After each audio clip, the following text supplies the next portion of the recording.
Have you ever considered that one of history's most significant ancient texts was intentionally excluded from the Bible? Within the Book of Enoch lie astonishing truths about celestial beings who turned against heaven, mysterious entities from beyond our world, and predictions so unsettling that those in religious power suppressed them for hundreds of years. Still, even with countless efforts to silence it, this enigmatic scripture endured. Right now, we're about to explore its hidden truths. Before we dive in, though, if you find value in this type of content, whether it entertains you or teaches you something worthwhile, I'd appreciate it if you'd hit the like button and subscribe.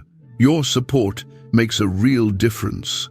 Also, I'd love to know your location and what time of day you're tuning in. Now, without any more delay, let's get started, shall we? The text they sought to eliminate. In Ethiopia's dusty highlands, near the end of the 18th century, a discovery was about to reshape our understanding of ancient history. Inside the shadowy interior of a centuries-old monastery, a British traveler stood waiting. His fingers shook slightly as a religious brother handed him what appeared to be an aged manuscript. The monk spoke in hushed tones. "This has been protected across many generations," he said. At that moment, the explorer had no way of knowing he held something that had vanished from public view for more than 1,600 years. A document so influential that church authorities had once commanded that every single copy be destroyed. A narrative so extraordinary that countless voices insisted it should never again see the light of day. This was the Book of Enoch. For generation after generation, it existed only as a title, a phantom tale spoken of by academics. They understood it had existed at one time. They recognized it had influenced early religious thought. Yet, the actual words had disappeared, hidden away from those who might read them for reasons that remained murky. What could make a book so frightening? What mysteries did its pages contain that required such secrecy? The explanations rest within its content. Accounts of heavenly messengers who abandoned paradise to wed mortal women, chronicles of enormous children whose presence brought devastation to the ancient world, revelations of battles across the cosmos, concealed dimensions, and unusual beings observing us from the heavens. These weren't merely tales. For countless early followers of faith, this represented historical fact, the reality of how our world descended from perfection. Enoch reveals the existence of the Watchers, heavenly messengers who fell and instructed humanity in warfare, cosmetics, and mystical arts. It describes their confinement in chains within absolute darkness. It provides descriptions of heaven's chambers and portrays God's blazing chariot. It's no surprise this terrified those holding power. This wasn't simply a forbidden text. It represented an alternative journey, a path left unexplored. It presented a cosmos that was larger, more peculiar, and more vibrant than many were willing to acknowledge. Yet something curious took place. Even after being removed from official sacred collections, fragments of Enoch's narrative continued to resonate in the texts we recognize. His presence casts shadows across biblical pages. His celestial beings emerge in artwork and visions. His cautions about divine justice remain relevant in our time. The history of the Book of Enoch tells the story of a concept too powerful to be destroyed, of language that remained silent until humanity was prepared to hear it once more. Now, following years hidden in obscurity, Enoch's voice returns. Not as some forgotten artifact, but as a vital message from the earliest days of religious belief. A text that challenges us to gaze toward the heavens and ask ourselves, what other parts of our own history remain unknown to us? The text they attempted to erase has come back, and our understanding will never quite be the same afterward. In the sections ahead, we'll follow Enoch's journey. We'll encounter the celestial beings who abandoned their posts. We'll confront the giants who once walked among us. We'll glimpse beyond the curtain that conceals heaven's seat of power. And maybe, like that British traveler in the monastery's dim light all those years past, we'll discover that certain forbidden books hold not wickedness, but realities we weren't quite prepared to confront. Now, What precisely is this concealed document that rested in darkness for such an extended period? The Book of Enoch represents more than a single narrative. It's an entire realm of prophetic visions contained within weathered pages. It serves as a portal into convictions once treasured by many who gazed up at the very same stars we observe tonight. At its core, the text claims to present the teachings of Enoch, Noah's great-grandfather. In biblical scripture, he's mentioned with only a handful of words. Enoch walked alongside God, then he vanished, for God took him away. This short suggestion that someone ascended to heaven without experiencing death ignited tremendous curiosity in ancient minds. The manuscript we possess today was probably recorded approximately 300 to 100 years prior to Christ's arrival.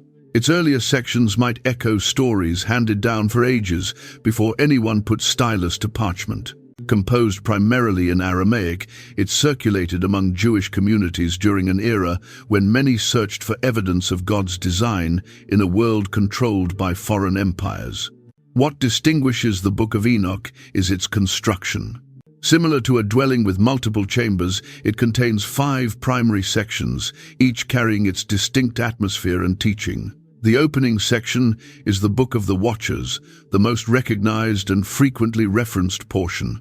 In this part, we discover celestial beings who left their positions in heaven, attracted by the appearance of human women.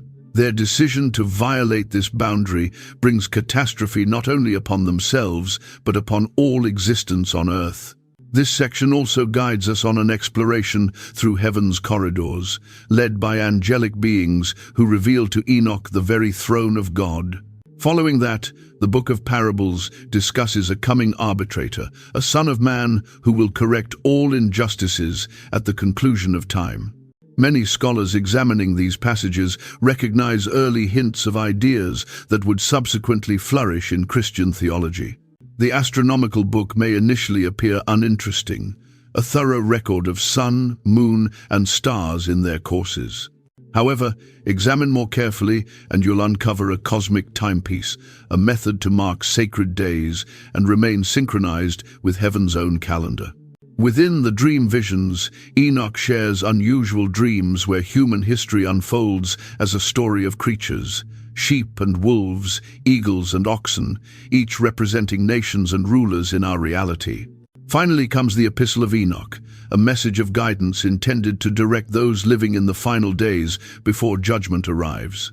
Throughout all these sections flows a consistent theme, the conviction that our world extends beyond what our eyes perceive.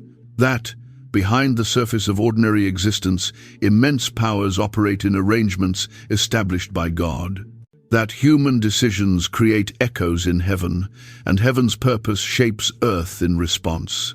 For the individuals who initially shared these accounts, the Book of Enoch wasn't entertainment. It was concealed history, secret understanding transmitted from someone who had appeared in God's own assembly. It was a guide to comprehend why the world contains both splendor and suffering. What makes this document so essential is how it completed missing pieces in the narratives many learned from childhood. Where the Bible speaks through hints about fallen celestial beings, Enoch provides identities and actions. Where prophets observe God's throne from a distance, Enoch claims to have stood directly before it. Where others caution about judgment, Enoch depicts the actual flames that will consume. This isn't merely an old book discovered in a distant territory. It's a missing component that transforms the entire picture. A lost chapter from the beginning of faith that enables us to perceive with renewed vision what once existed only in shadow. Forbidden, concealed, and resurrected. How does a book once recognized throughout the ancient world simply disappear? The account of Enoch's descent from favor is as peculiar as the narratives within its pages. In the earliest days of religious faith, the Book of Enoch held prominence among sacred documents. Jewish teachers quoted from it. Early church leaders commended it. The author of the Book of Jude, found in the New Testament, even regards it as genuine prophecy, referencing Enoch directly by name. However, by the 4th century, a transformation had commenced. As church authorities labored to establish one unified set of teachings, documents that didn't align with their perspective were set aside. Texts that recounted extraordinary tales of celestial beings and alternate realms raised difficult questions about what should be believed. Bishop Athanasius of Alexandria, in the year 367, composed a catalogue of books he declared were the sole authentic, holy texts. The Book of Enoch wasn't included. Additional church assemblies adopted his approach, and before long a division was established. Certain books were accepted, others were rejected. Why was Enoch cast out? Some suggest its graphic accounts of fallen celestial beings conflicted with more recent interpretations of how wrongdoing entered existence. Others indicate its assertions about the character of God, and heaven didn't correspond with what church authorities instructed. A few propose it was perceived as too similar to other prohibited texts that genuinely did promote false concepts. Whatever the reason, the outcome was evident. Scribes ceased creating fresh copies. Libraries allowed their existing ones to deteriorate. Eventually, the book that had once influenced how individuals understood the stars faded from memory. However, not everyone abandoned it. In one region of the world, distant from the authority of those who banned such works, Enoch persisted. In the elevated highlands of Ethiopia, where an ancient expression of Christianity established roots, the book was still studied as sacred truth. There, in a territory of old faith and older mountains, Enoch's words continued to be copied manually, page after page, century following century. Time moved forward. Empires emerged and collapsed, and the world forgot what had been lost. Then arrived a moment that would alter the direction of hidden history.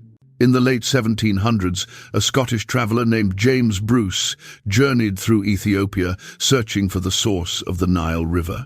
While there, he discovered something equally valuable: 3 copies of the lost Book of Enoch, still studied and valued by Ethiopian monks. Bruce transported one copy back to Europe. Initially, few gave it much attention. It was composed in Ge'ez, an ancient language few could interpret. But information circulated gradually through centers of learning. This wasn't merely some unusual discovery.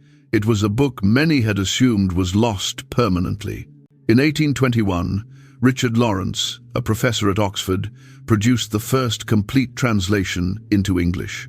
Abruptly, after more than 1,000 years of silence, Enoch communicated once again to the Western world. What came next was a gradual but consistent rise from obscurity. Additional copies were located. Superior translations were created. Scholars started to recognize how significantly this ancient book had influenced the faith of previous generations. Then, in the mid-1900s, among the Dead Sea Scrolls, fragments of the most ancient known copies of Enoch were discovered. Written in Aramaic, they demonstrated that this wasn't simply some recent work, but genuinely an ancient document treasured by Jewish communities before Christ's time. Now, in our current era, the Book of Enoch has discovered fresh relevance. Not as scripture recited from church platforms, but as a window into forgotten methods of perceiving heaven and earth. Its celestial beings and visions now populate films, literature, and artwork. Its cautions of cosmic powers resonate in how many still interpret the conflict of good and evil in our reality.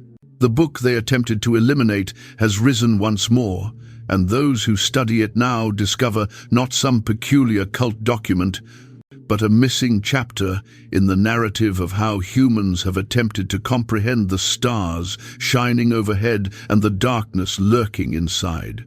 Enoch, the individual, ancestor, prophet, legend. Before we journey through the unusual pages of his book, we must first become acquainted with the person whose identity it carries. Who was Enoch? And why was he regarded as someone capable of sharing such cosmic narratives? In the book of Genesis, Enoch appears like a murmur, only a few sentences in a catalogue of names. He was the 7th descendant from Adam, the father of Methuselah, who would exist longer than any other human in the Bible. But what distinguishes Enoch are the phrases used to portray his conclusion. Enoch walked alongside God, then he vanished, for God took him away. Unlike others in his family lineage, Enoch never experienced death. He simply departed, taken by God while still living. This short suggestion opened pathways of amazement in the thoughts of those who followed. What did it signify to walk alongside God? Where was Enoch taken? And above all, what did he witness in that other dimension? Eventually, Enoch transformed from a name in a list to a figure of legend and power. Jewish authors in the centuries preceding Christ regarded him as the first person to record holy words. Some claimed he was the first to instruct humans in counting and measuring the stars. Others asserted he understood the secret names of God. The Book of Jubilees, another ancient document, informs us that celestial beings taught Enoch the mysteries of time, weather, and the courses of stars. It maintains he was the first to compose books of wisdom for all who would follow. In this interpretation, Enoch wasn't merely a virtuous person. He was the first prophet, the first recorder, the first to chart the heavens. This perception of Enoch as guardian of cosmic mysteries strengthened over time. By the 1st century, numerous Jewish and early Christian authors regarded him as someone who had appeared in God's throne room and returned to share his experience. Some even claimed he had transformed into an angelic being himself, the powerful Metatron, heaven's scribe. In Christian communities, Enoch was frequently paired with Elijah, another person taken to heaven without dying. Some taught that both would return in the final days to confront the powers of wickedness. Others viewed Enoch as evidence that humans could, through righteous living, rise above their earthly condition. However, Enoch's influence extends beyond Jewish and Christian tradition. In Islamic teaching, he appears as Idris, a prophet recognized for his wisdom and endurance. Muslim documents state he was the first to employ the pen and to examine the stars. Certain tales describe how he was elevated to heaven following death, to be restored to life in God's presence. Even in locations where the Book of Enoch was forbidden, the individual himself lived on in artwork and narrative. Medieval mystery performances depicted him ascending to the stars. Renaissance artists positioned him among the clouds. His name was given to sons with the hope that they too might walk closely with God. What connects all these interpretations of Enoch is a single thread. He is the person who crossed the boundary between earth and heaven and survived to share his account. He is the one who witnessed what others could only speculate about. He is evidence that the distance between human and divine could, in exceptional instances, be traversed. Perhaps this is why Enoch persists. In a world of rigid divisions between flesh and spirit, life and death, human and divine, Enoch stands as the exception. The person who ventured beyond, the eyes that observed what wasn't intended for human sight. And in his narrative, many discover hope that they too might someday perceive beyond the curtain. That death isn't the sole gateway to what exists beyond. That heaven might, in special circumstances, reach downward and elevate those it selects to walk its chambers while still in flesh. As we turn now to the book carrying his name, we must remember this. Whatever hands may have inscribed these words through the years, they claim to share what Enoch witnessed. They request that we look through the eyes of someone who, for reasons understood only by God, was permitted to observe the mechanisms that operate our world, the fires illuminating the stars, and the throne at the center of everything. The descent of the Watchers. Now we enter the core of the Book of Enoch, the account of the Watchers. This narrative forms the foundation of what made this document both cherished and feared. It recounts a time when the division between heaven and earth became thin, and beings of light made a decision that would cast darkness across all of time. The account begins with beings called the Watchers, celestial messengers assigned with overseeing the early world. 200 of these mighty spirits stood at their stations in the heavens, observing the young earth and its inhabitants. Their assignment was to watch, to protect, to maintain the separation between heavenly and earthly realms. But as they gazed down at the expanding tribes of humans, something awakened in these celestial beings that had never been intended to stir. They observed the daughters of humanity and found them attractive. Guided by their captain, Samyaza, these watchers formed an agreement. They would abandon their positions. They would assume physical form. They would descend to earth and claim human women as companions. Yet, such a decision carried dread even for celestial beings. Samyaza worried he would shoulder the responsibility alone if their scheme brought God's anger. "Let us all take an oath," Samyaza proposed to his fellow celestial beings. "Let us commit ourselves with a curse not to desert this plan, but to execute this action." And thus, on the summit of Mount Hermon, 200 celestial beings pledged a dark vow to fulfill their desires, regardless of the price.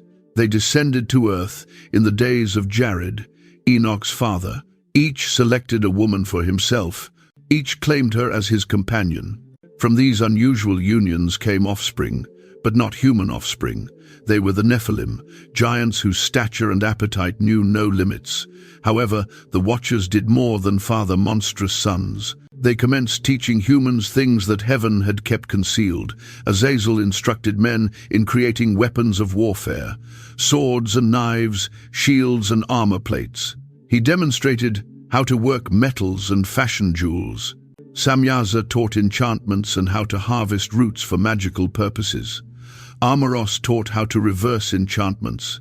Barakel provided knowledge of celestial bodies. Kokabil revealed the signs of heaven. Others taught the signs of earth, the path of the moon, and the method to decorate eyes with pigments. Each celestial being shared some hidden knowledge, skills that humans weren't yet meant to possess. These offerings might appear beneficial initially. What damage could come from understanding how to work metal or follow the moon? But the Book of Enoch presents these as seeds of destruction. The weapons brought about violence. The jewels nurtured arrogance. The magic turned hearts from reliance on God to reliance on spells. It wasn't simply that the Watchers had violated a boundary. They had brought with them fire from heaven that scorched everything it contacted. They had provided power without understanding, knowledge without compassion. Before long, the world struggled under the burden of fresh transgressions. The giants born of celestial beings and women consumed everything they could discover: plants, animals, and then humans themselves. They drank blood and attacked each other in hunger. The skills taught by the Watchers were employed for warfare, for greed, for arrogance. The first murder, Cain's killing of Abel, now multiplies into warfare between tribes. The first deception grows into systems of dishonesty. The world slides toward disorder, all from one decision made by those who were meant to observe, not participate. In heaven, other celestial beings witnessed what was occurring. The archangels, Michael, Uriel, Raphael, and Gabriel, gazed down at earth and heard the pleas of those harmed by the Watchers' decision. They brought these pleas before God, declaring, "Observe what Azazel has accomplished, how he has instructed all types of transgression on the earth, and disclosed the eternal mysteries which were created in heaven." This opening portion of Enoch's account concludes with heaven's attention returning to earth, not in affection now, but in judgment. The Watchers had planted wind. Now they, and all the world alongside them, would harvest the tempest. In this ancient narrative echoes a caution still sensed today, that certain boundaries are not meant to be violated. That heaven and earth, when combined without God's approval, bring not magnificence but devastation. That knowledge without compassion, power without understanding, passion without restraint, these give birth to monsters, not happiness. Yet within this dark account also conceals a peculiar consolation. Even when celestial beings fall, God does not desert earth. Even when the Watchers fail their assignment, new messengers are dispatched. The world may fracture, but it is never abandoned by the one who created it. The Nephilim, giants of antiquity. The world was youthful when they traversed the earth. Enormous beings, half human and half divine, throwing extended shadows across the ancient hills. The Nephilim. Their narrative begins with a forbidden attraction, celestial beings drawn to the appearance of human women. These weren't gentle giants from children's stories. The Book of Enoch informs us they stood 300 cubits tall. That's nearly 500 feet. While probably an echo of ancient storytelling, even reduced, they would tower over any normal individual. Picture gazing up at a being 3 times your height with strength to correspond. The name Nephilim itself derives from the Hebrew word signifying the fallen ones, or those who cause others to descend. And descend they did. These weren't champions, they were creatures. Enoch's record is direct. They commenced transgressing against birds, beasts, reptiles, fish, and to consume one another's flesh and drink the blood. A world of peaceful creatures suddenly confronted predators, unlike anything they'd experienced before. The appetite of the Nephilim recognized no boundaries. When animals and plants couldn't satisfy them, they turned toward humans. Enoch portrays how they consumed mankind and began to transgress against birds and beasts and reptiles and fish, and to consume one another's flesh and drink the blood. Their hunger wasn't solely for sustenance. These giants devoured resources at an alarming rate. Imagine entire forests eliminated, rivers exhausted, herds of animals hunted to extinction, all to feed beings who were never satisfied. This narrative isn't exclusive to Enoch. Genesis chapter 6 mentions them concisely.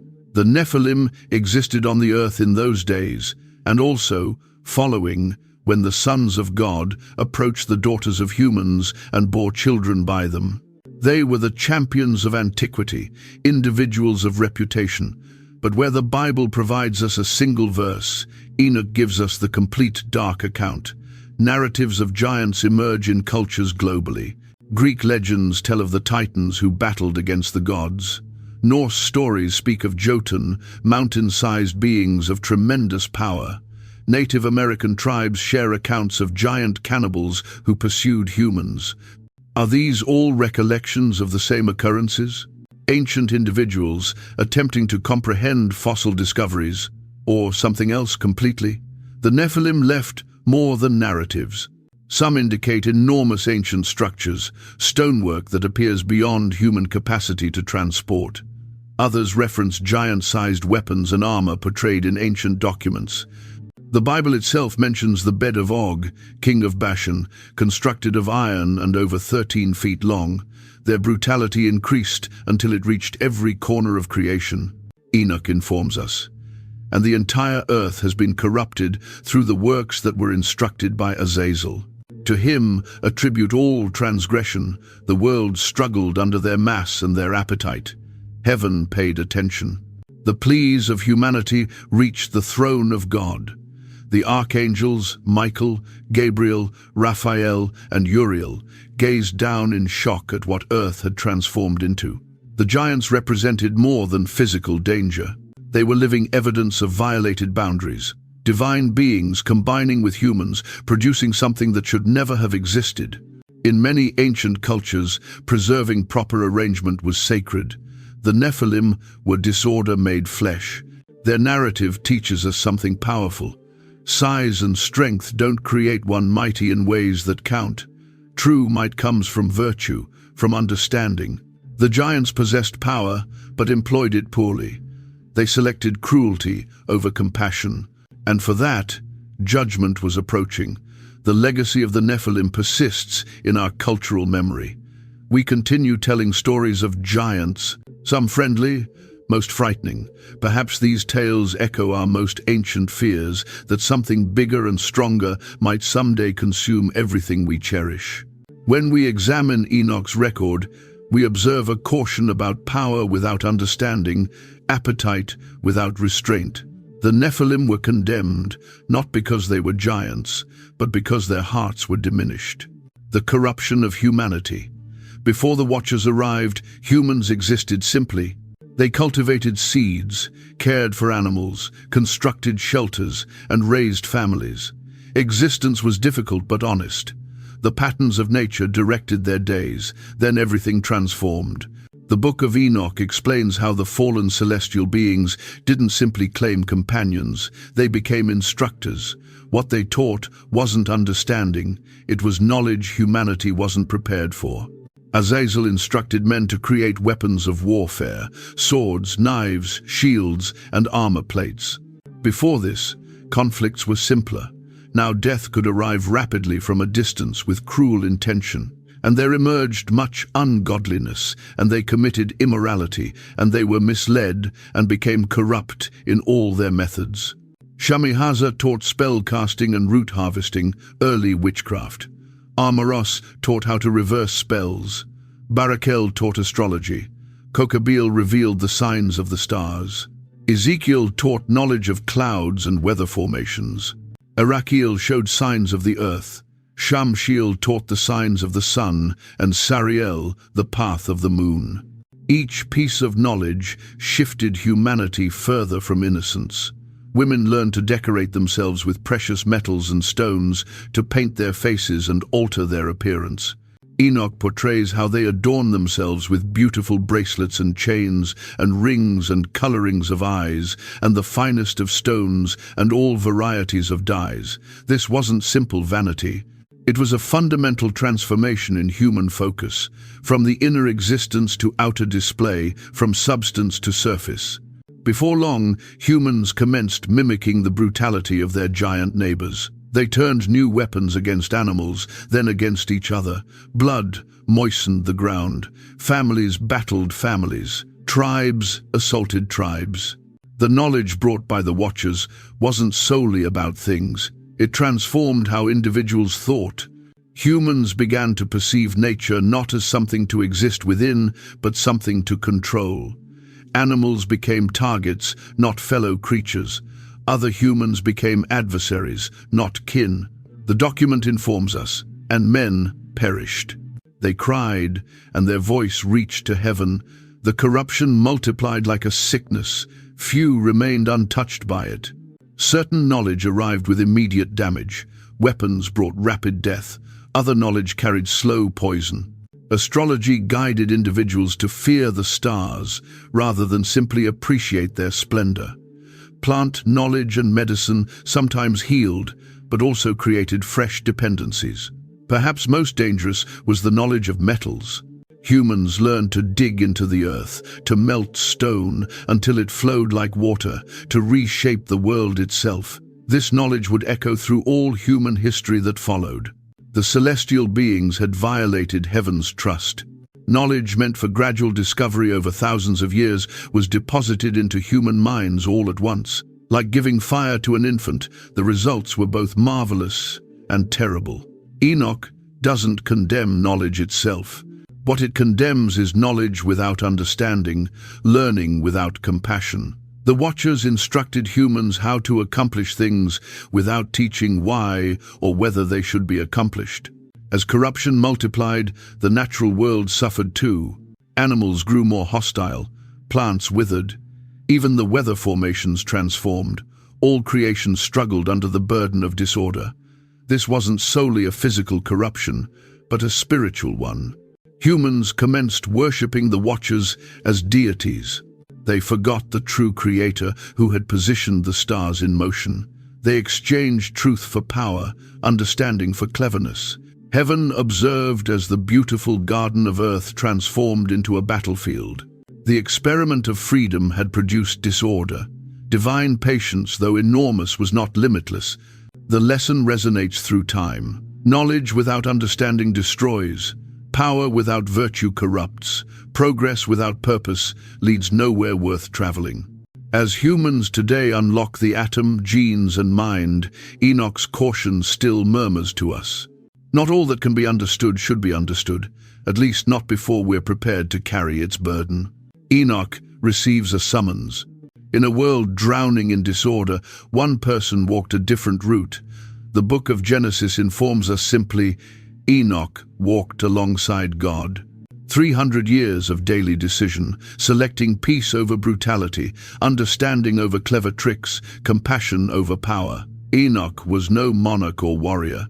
The documents portray him as a scribe, a guardian of records, an individual of letters and numbers. In a world turning toward weapons, he held only a writing instrument. Picture a quiet individual with weathered hands and contemplative eyes. While others battled for territory or gold, Enoch observed the stars, documented the seasons, and instructed his children to listen more than speak.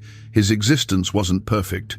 He confronted the same world as everyone else, a world where giants pursued the hills and brutality filled the valleys. Yet something distinguished him. Where others perceived only dangers, he perceived patterns. Where they heard chaos, he heard harmony. One night, as he rested, everything transformed. The ancient document informs us, and it occurred when the sons of men had multiplied, that in those days there were born to them fair and beautiful daughters, and the celestial beings, the sons of heaven, observed them and desired them. Enoch wasn't selected for his strength or royal lineage. He was selected because he still remembered how to listen. The summons arrived without warning. Not a thunderous call from heaven, but a quieter thing, a dream, a visitation, a knowing. Two individuals appeared to me, very tall, such as I have never observed on earth. Their faces radiated like the sun. Their eyes were like burning lamps. Fire emerged from their lips. Their clothing had the appearance of feathers. Their feet were purple, their wings brighter than gold. These weren't the fallen watchers, but true celestial beings, still loyal to heaven's throne. They communicated with voices like rushing water. "Fear not, Enoch, righteous individual and scribe of righteousness. Come with us and inform the watchers of heaven who have abandoned the high heaven that they shall never discover peace." Imagine the burden of such an assignment. Enoch, a human summoned to deliver judgment to beings of light and power. It would be like a child informing giants they've been wicked, yet Enoch accepted. The document states simply, "And I went and sat down by the waters of Dan in the territory of Dan, which is south of Hermon to the west. I studied their petition until I fell asleep. When he awakened, everything appeared the same hills, the same sky. But Enoch was transformed. He had become a bridge between realms, a messenger walking between dimensions. His first assignment was to locate the fallen watchers. They weren't difficult to find. Their impact on the world was everywhere, but approaching them required courage beyond measure. The Book of Enoch portrays how he journeyed to their dwelling location and discovered them all afraid, and fear and trembling seized them. Even in their fallen condition, these were beings of tremendous power. Yet they recognized in Enoch something they had lost, connection to the divine. They pleaded with him, "Intercede for us who have abandoned the high heaven." These beings who had once appeared in God's presence now needed a human to communicate for them. The roles had reversed. Those who came to govern now begged for mercy. Enoch listened to their confession. They admitted teaching forbidden things, claiming human companions, creating the violent Nephilim. They understood their punishment was approaching, but hoped for leniency. With these words heavy in his heart, Enoch prepared for an even greater journey, not across earth, but beyond it. He would be taken to heaven itself to deliver this message and receive God's response. This was Enoch's turning point, from ordinary individual to prophet, from observer to participant in cosmic drama. His summons reminds us that anyone, no matter how seemingly ordinary, may be summoned to extraordinary purpose. The quiet scribe would become the voice connecting heaven and earth. The person who walked alongside God would soon walk in God's own realm, judgment of the fallen celestial beings. The journey commenced in darkness, Enoch informs us, and they took me to a location where there were things like flaming fire, and when they pleased, they appeared as men.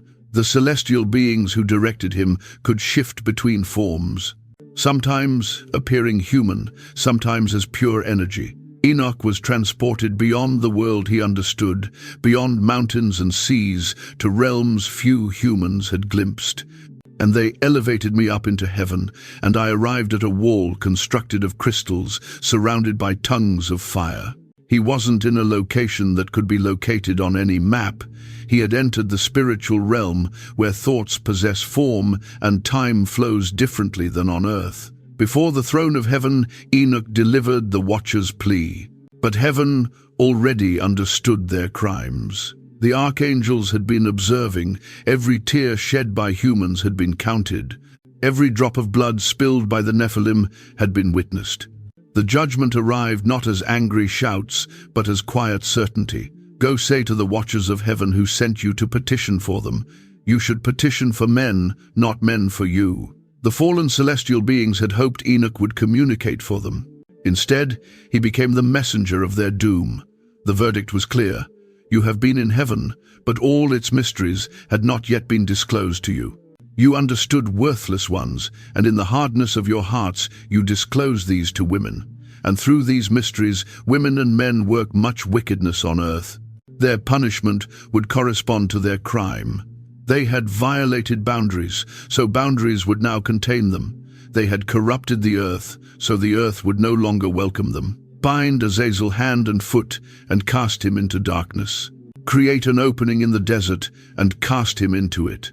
Place upon him rough and sharp rocks and cover him with darkness. Let him remain there forever and cover his face so that he cannot observe light. For beings created of light, darkness was the greatest fear. For spirits accustomed to freedom, chains were the heaviest burden. For those who once appeared in God's presence, separation was the deepest pain. Each watcher received his sentence. Some would be confined in valleys, others thrown into fiery pits. All would wait long ages for the final judgment day. The Book of Enoch portrays their prison in vivid terms. I observed a deep pit with heavenly fire on its pillars. I observed inside them descending pillars of fire that were immeasurable in depth or height. This wasn't merely physical punishment.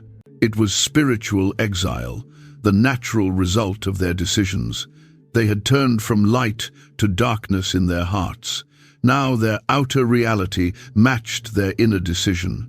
The judgment wasn't solely about punishing the guilty, it was about protecting the innocent. As long as the watchers roamed free, humanity would never discover peace. What about their giant children? The Nephilim too would face justice. The spirits of the giants oppress, corrupt, assault, battle, and break on the earth and cause sorrow. They eat no food and don't thirst and are not observed. They eat no sustenance, they don't experience thirst, and remain unobserved. These spirits will rise against the sons of men and against the women because they proceeded from them. But unlike their fathers, the Nephilim would eventually discover rest. The giants are slaughtered, die, and are destroyed. The spirits will desert their bodies, and their flesh shall be destroyed. Even in judgment, there was mercy. The corruption would conclude, the world would be cleansed, a fresh beginning would arrive. Enoch observed this divine court with human eyes.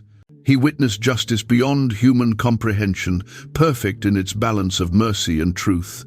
The celestial beings who remained faithful explained to Enoch, "As God lives, this judgment upon you has gone forth from God. The sentence from him cannot be resisted." Some modern readers find this judgment harsh, but Enoch's record shows us a cosmos of balance, where actions possess consequences, where boundaries matter, where power brings responsibility. The watchers weren't punished for a single mistake. They had knowingly, repeatedly violated cosmic law. They had brought suffering to countless innocent beings. They had twisted the natural arrangement until it nearly broke. Their judgment reminds us that in the oldest narratives, justice always arrives, even if it takes generations. No power, however great, stands above the moral law that holds the universe together. The cosmic prison. Deep beneath mountains unknown to human maps, beyond valleys no explorer has charted, exists a prison unlike any on earth. Its walls aren't stone, but reality itself. Its bars aren't metal, but divine decree. This is the cosmic prison portrayed in the Book of Enoch, the holding location for heavenly beings who selected rebellion. Enoch's vision of this supernatural prison arrives to us in vivid detail. And from there, I proceeded to another location more terrible than this and observed terrible things. A great fire there, which burned and blazed, and the location had a cleft reaching to the abyss, full of great pillars of fire falling. Neither its extent nor size could I observe, nor could I observe its source. Unlike human prisons constructed to reform or punish for a time, this cosmic prison was designed to contain, The Watchers, beings of immense power and knowledge, couldn't be held by ordinary means. Their prison had to exist partially outside time itself. The document describes multiple containment areas, each designed for specific offenders. For Azazel, who taught humans warfare and vanity, create an opening in the desert and cast him into it, place upon him rough and sharp rocks, and cover him with darkness. For Samyaza, who led the rebellion, bind them for 70 generations underneath the earth until the day of judgment and of their completion, until the eternal judgment is accomplished. These weren't metaphors, but spiritual realities. Locations where fallen celestial beings would wait out the long ages until final judgment. Modern readers might wonder, where precisely is this prison? The Book of Enoch places it variously at the ends of the earth, in the west and beyond great mountains. These weren't directions on a map, but spiritual coordinates, locations where the material and immaterial worlds overlap. The prisoners weren't solely the 200 Watchers. Their punishment included separation from their giant offspring. The Nephilim's bodies would die in the coming flood, but their spirits would remain trapped between worlds, neither fully alive nor fully dead. Enoch portrays how these spirits will rise up against the children of the people and against the women because they have proceeded from them. These became what later traditions would call demons, bodiless entities seeking physical form. The cosmic prison had different levels and sections. Some areas burned with ceaseless fire, others were dark beyond imagining. Some prisoners were confined with heavy chains, while others were confined by barriers they couldn't even perceive. These weren't ordinary chains. Enoch portrays them as made of immense weight. Some scholars propose these weren't physical restraints, but bonds of divine energy, limiting the very essence of these spiritual beings. The prison guards weren't human, but celestial. Loyal spirits assigned to watch the Watchers. Chief among them was the archangel Raphael, whose name signifies God heals. His presence proposes the prison served a healing purpose for creation, containing the infection of rebellion. This cosmic prison appears in other ancient documents too. The New Testament's second letter of Peter mentions celestial beings in chains of darkness reserved for judgment. The Book of Jude speaks of celestial beings who did not keep their proper domain but left their own dwelling. He has reserved in everlasting chains under darkness for the judgment of the great day. Are these just shared legends or glimpses of the same spiritual reality? The consistent details across cultures propose these narratives tap into something deeply embedded in human spiritual awareness. The prison term was set for 70 generations, a symbolic number representing a complete age. The Watchers would remain confined until the end of the current world cycle. Only then would final judgment arrive. Unlike human prisons meant to reform, this cosmic prison existed simply to contain. Reform would arrive not through punishment, but through witnessing, watching as the consequences of their actions played out across generations of human history. The most poignant aspect of this imprisonment was its contrast with their former freedom. These beings once soared between stars and appeared in divine presence. Now they were confined, limited, bound, experiencing for the first time what it meant to be restricted. Their prison sentence carried a powerful message. Freedom without responsibility isn't freedom at all. It's disorder. True freedom arrives with boundaries, with respect for natural laws and divine arrangement. The cosmic prison reminds us that justice spans beyond human lifetimes. Some debts take ages to settle, some wounds require eons to heal, but in the spiritual economy portrayed by Enoch, balance always returns. Disorder eventually gives way to arrangement. Darkness ultimately yields to light. Michael, Raphael, Uriel, Gabriel, the archangels enter. The skies darken, heaven stirs. The great archangels step forward. Long before they became fixtures in world religion, these celestial beings emerge in Enoch's record as cosmic enforcers. God's justice requires action. The Watchers have crossed a line that cannot be uncrossed. Michael, whose name signifies "who is like God," commander of the heavenly hosts. Raphael, God heals, medicine bearer of heaven. Uriel, light of God, keeper of wisdom and warning. Gabriel, strength of God, heaven's messenger of both doom and hope. Enoch informs us these four appear before the throne. They observe the corruption below with growing alarm. Human pleas reach heaven day and night. The whole earth is filled with blood and wickedness. The document states the giants consume all mankind can produce. They devour birds, beasts, reptiles. When sustenance runs short, they turn on humans. When humans aren't enough, they commence eating each other. God communicates. His voice rolls like thunder through the heavenly assembly. Go to Noah, son of Lamech, commands the Ancient of Days. Inform him what is approaching. He alone will escape with his sons. Gabriel receives this assignment. He will caution the righteous individual to construct his ark. Raphael, bind Azazel, cast him into darkness. The healing celestial being must first remove the infection. Throw upon him rough and jagged rocks. Cover him with darkness. There he shall remain forever. Cover his face so he may not observe light. This punishment arrives first because Azazel taught humans brutality through metalwork. He demonstrated how to create weapons. His knowledge unleashed bloodshed upon the world. On the day of judgment, he will be cast into the fire. Next comes Uriel's assignment. The celestial being of wisdom must caution the son of Lamech. He must explain the approaching devastation. No corner of creation will escape the flood. But Michael, mightiest of celestial beings, receives the gravest charge of all. Go, Michael. Bind Samyaza and his associates, who have combined with women and defiled themselves. When they have witnessed the destruction of their beloved children, bind them for 70 generations in the valleys of the earth until the day of judgment, the day of the great consummation. 70 generations.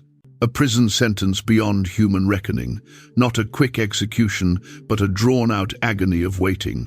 Those who thought themselves beyond time will now feel every slow second of it passing. The celestial beings bow. Their mission's clear. Heaven's justice mechanism rumbles into motion. Enoch witnesses this divine council meeting. He observes how heaven responds to crisis. This isn't mindless destruction. It follows procedure, deliberation, specific roles assigned to specific celestial beings. The archangels depart, each to their solemn duty. They move like lightning across the vault of heaven. Their wings stretch across the sky. Their light blinds any who might glimpse them. Michael descends first. His presence makes the earth tremble. Mountains shift, forests bend. He seeks the rebel celestial beings where they gather in the valleys of the earth. Raphael follows, carrying chains no created being can break. They are forged from elements that existed before the world commenced. Darkness swirls around him, ready to entomb the teacher of forbidden knowledge. Uriel's light flashes in warning. Those with eyes to observe recognize the signal. Most humans lost in corruption notice nothing. Gabriel approaches Noah. The righteous individual falls on his face at first sight of the celestial messenger. Stand up, Gabriel informs him. Heaven has plans for you. Enoch records these scenes with awe. The machinery of divine justice moves with precision beyond human courts. No appeal exists, no plea bargain. The sentence handed down will be carried out precisely as decreed. The archangels return to their places around the throne when their assignments are complete. They stand as living symbols of God's will enacted. They serve as models for later religious tradition, beings of purpose, power, and unwavering duty. Behind them, confined in their separate prisons, the Watchers await final judgment. Their giant children face destruction in the approaching flood. The age of human-celestial being interaction comes crashing to its conclusion. Heaven seals itself off. The lessons have been taught. The boundaries re-established. Earth must now face the cleansing waters. The flood as cleansing fire. Water and fire appear opposites, yet in Enoch's vision the approaching flood burns like flame. It cleanses, it purifies, it destroys completely what cannot be saved. The world before the flood exists in Enoch's telling as a location of monstrous corruption. Human transgression merges with celestial rebellion. The natural arrangement has been broken beyond normal repair. God communicates to Enoch, "Look upon the earth, observe what the watchers have accomplished. All has been corrupted. The giants consume and destroy without end. Water becomes God's tool of total renewal. Not a gentle rain, but the unleashing of cosmic forces. The windows of heaven open, the fountains of the deep break through, water from above, water from below. Creation itself participates in the cleansing. Noah labors on his ark as the archangels complete their assignments around him.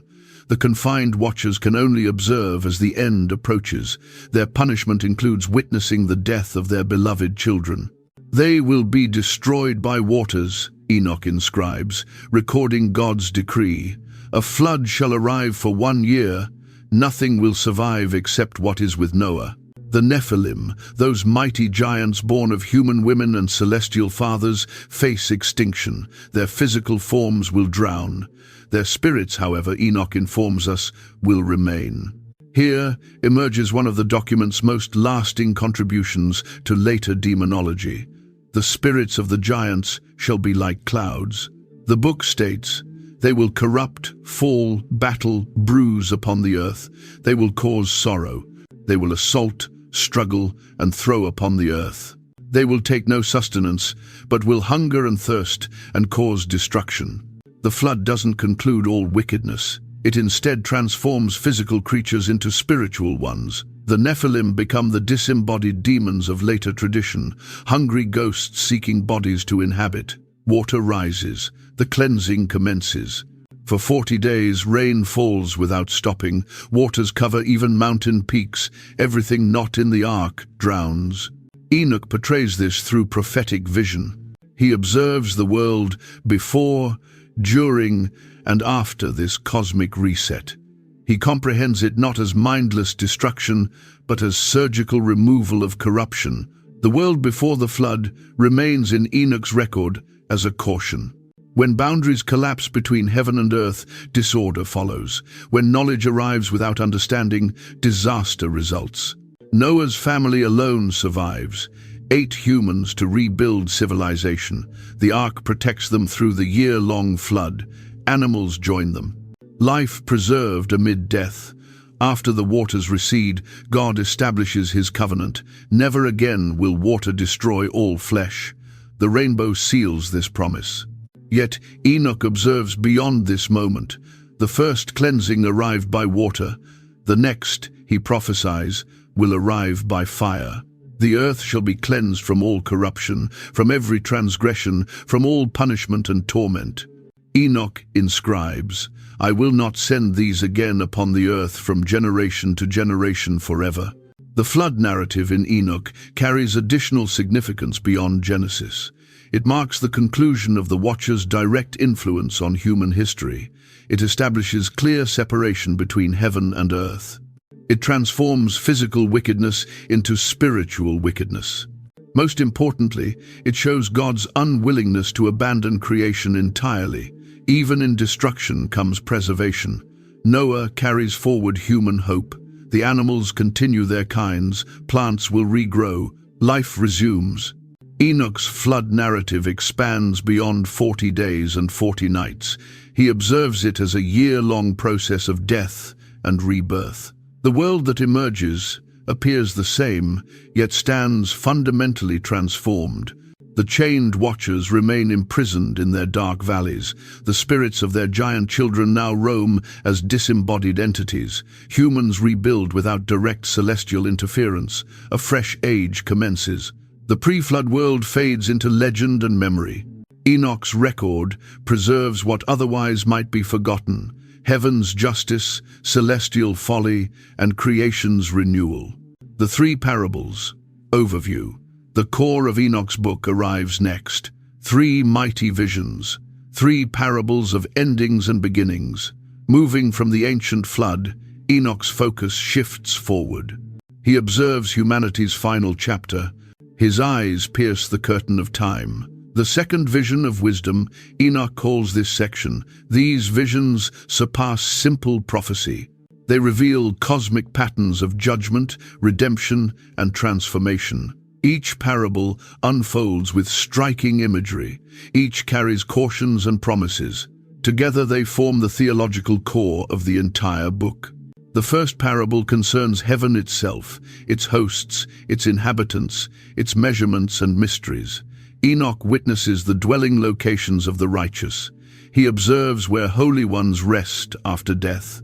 He glimpses the hidden Messiah figure who waits to be revealed. The second parable focuses on Judgment Day. The mysterious Son of Man appears, kings tremble, the righteous rejoice, all mysteries come to light.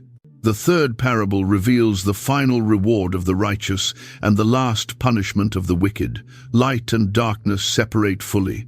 New heavens emerge, a transformed earth awaits those found worthy. These visions don't arrive to Enoch chronologically. They spiral and fold back on themselves. They show simultaneous realities from different angles. Past, present, and future blur together. I observed the mysteries of heaven, Enoch informs us. Not distant predictions, but eternal truths already established outside time.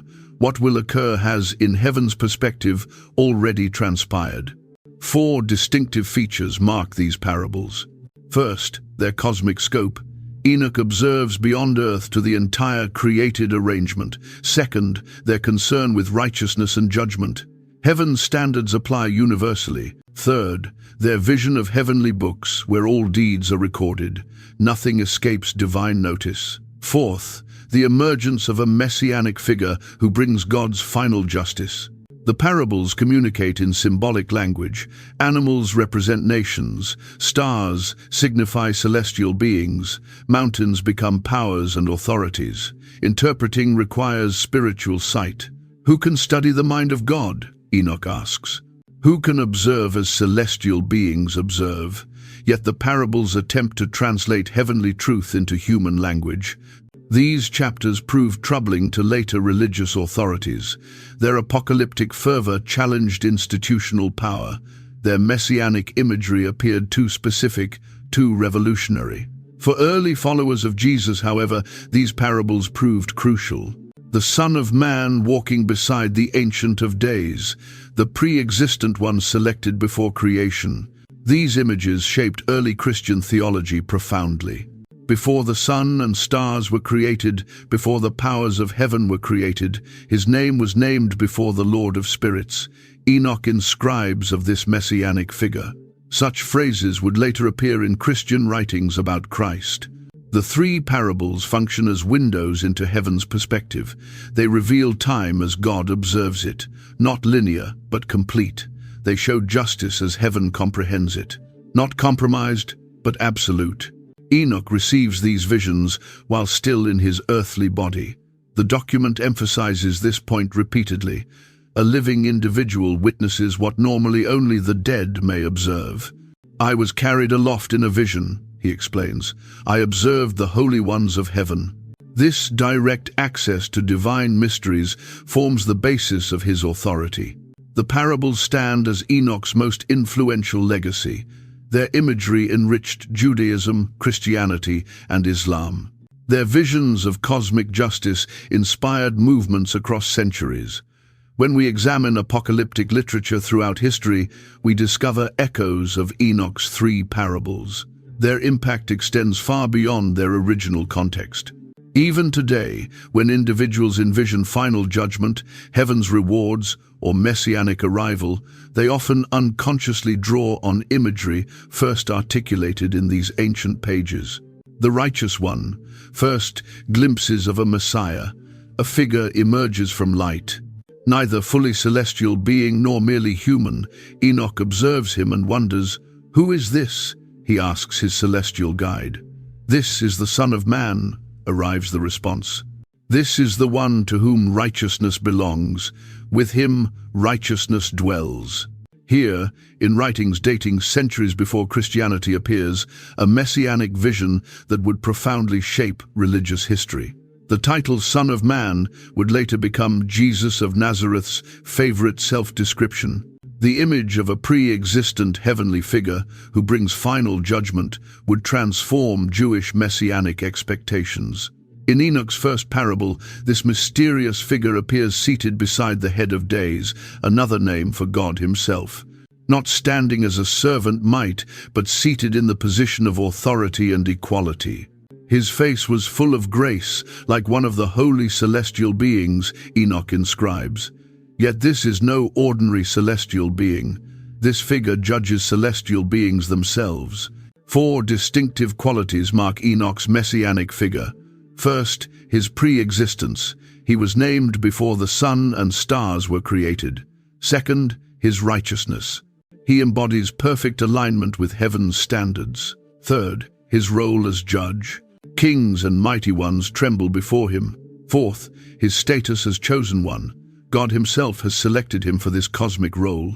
This Son of Man you have observed shall raise up kings and mighty men from their thrones.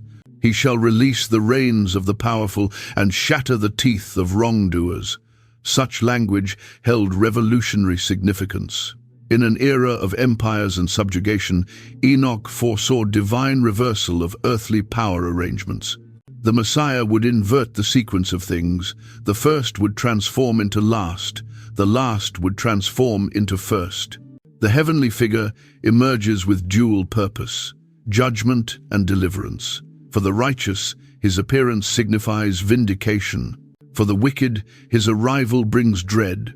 He shall remove the kings from their thrones and kingdoms, Enoch proceeds, because they do not honor and glorify him, nor gratefully recognize from whom their kingdom was granted. This cosmic judge perceives all mysteries. Nothing stays concealed from his vision. He measures not solely actions, but motivations. Not solely public actions, but private contemplations. In those days, the earth will restore what has been given to it. Sheol will give back what it has obtained. The elect one shall take his place on my throne. The resurrection of the deceased accompanies the Messiah's appearance. Judgment demands all to be present, both living and deceased alike. Heaven's records unfold. Every existence confronts examination. Most remarkable is how this heavenly figure combines elements previously separate in Jewish teaching. He possesses divine characteristics, yet stands separate from God. He carries out divine authority, yet obtains it from another. He exists from before creation, yet emerges at history's conclusion. He shall judge all the deeds of the holy ones in heaven. He shall measure their actions in the scales. Even celestial beings confront his judgment. The watchers confined until the great day will obtain their final sentence from him. Their temporary chains transform into permanent punishment. For early Christians, these passages appeared to portray Jesus with remarkable precision. The Gospel authors borrowed extensively from this imagery. Jesus himself referenced and suggested Enochic traditions. When the Son of Man arrives in his magnificence, Jesus declares in Matthew's Gospel, and all the celestial beings with him, then he will take his place on his magnificent throne. The connection to Enoch's vision is unmistakable. This messianic figure also delivers consolation to the suffering. He removes every tear. He creates justice where corruption previously governed. He converts the world into what it always should have been. With this Son of Man, they shall exist and consume and rest and awaken forever and ever. The righteous obtain eternal companionship with him. Their reward isn't merely survival, but close communion with the divine representative. While later Jewish and Christian teachings would expand these concepts further, their origins rest here in Enoch's parables. A heavenly Messiah, a final arbitrator, a defender of the righteous, a pre-existent one who steps into history at its peak. For those who initially heard these words, they provided hope beyond present suffering. Kings and empires might govern now, but their power was fleeting. The genuine king waited in heaven. His appearance would correct all things. The Ancient of Days and the heavenly assembly. Beyond stars, beyond time, a throne of blazing fire, Enoch's vision proceeds. He observes the Ancient of Days, God himself, presiding over heaven's assembly. White hair, like pure wool. Garments like snow, eyes like flames of fire, thousands appeared before him. Enoch inscribes, 10,000 times 10,000 served him. Numbers beyond calculation surround the throne. Celestial beings of every rank and classification wait upon the Ancient One's command. Unlike human assemblies with conflicting testimony and uncertain decisions, this tribunal functions with perfect understanding. Records unfold before the judge. Every action documented, every word preserved, every thought captured in heaven's perfect memory. The judgment was established and the records were opened. Enoch informs us. This phrase would later resonate in the Book of Revelation. The image of heaven's record-keeping became fixed in religious consciousness. In the Book of Life, where deliverance or condemnation stands inscribed, 4 rivers flow from beneath the throne. Fire, not water, forms their stream. Celestial beings of punishment stand prepared. The chambers of judgment await their inhabitants. I gazed and observed a lofty throne, Enoch continues. Its appearance was like crystal, and its wheels like the radiant sun, and from beneath the throne emerged rivers of blazing fire. The Ancient of Days does not judge in isolation. The Son of Man takes his place at his right side. Together they examine the actions of humanity. Together they declare sentence, reward, or punishment, life or second death.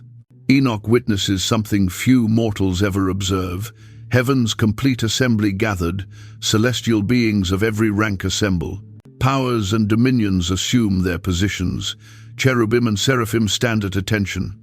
The head of days arrived with Michael and Gabriel, Raphael and Phanuel, and thousands and 10,000s of celestial beings without number. This heavenly gathering serves specific purpose. The moment has arrived to judge the watchers completely. Their temporary chains will now transform into eternal punishment.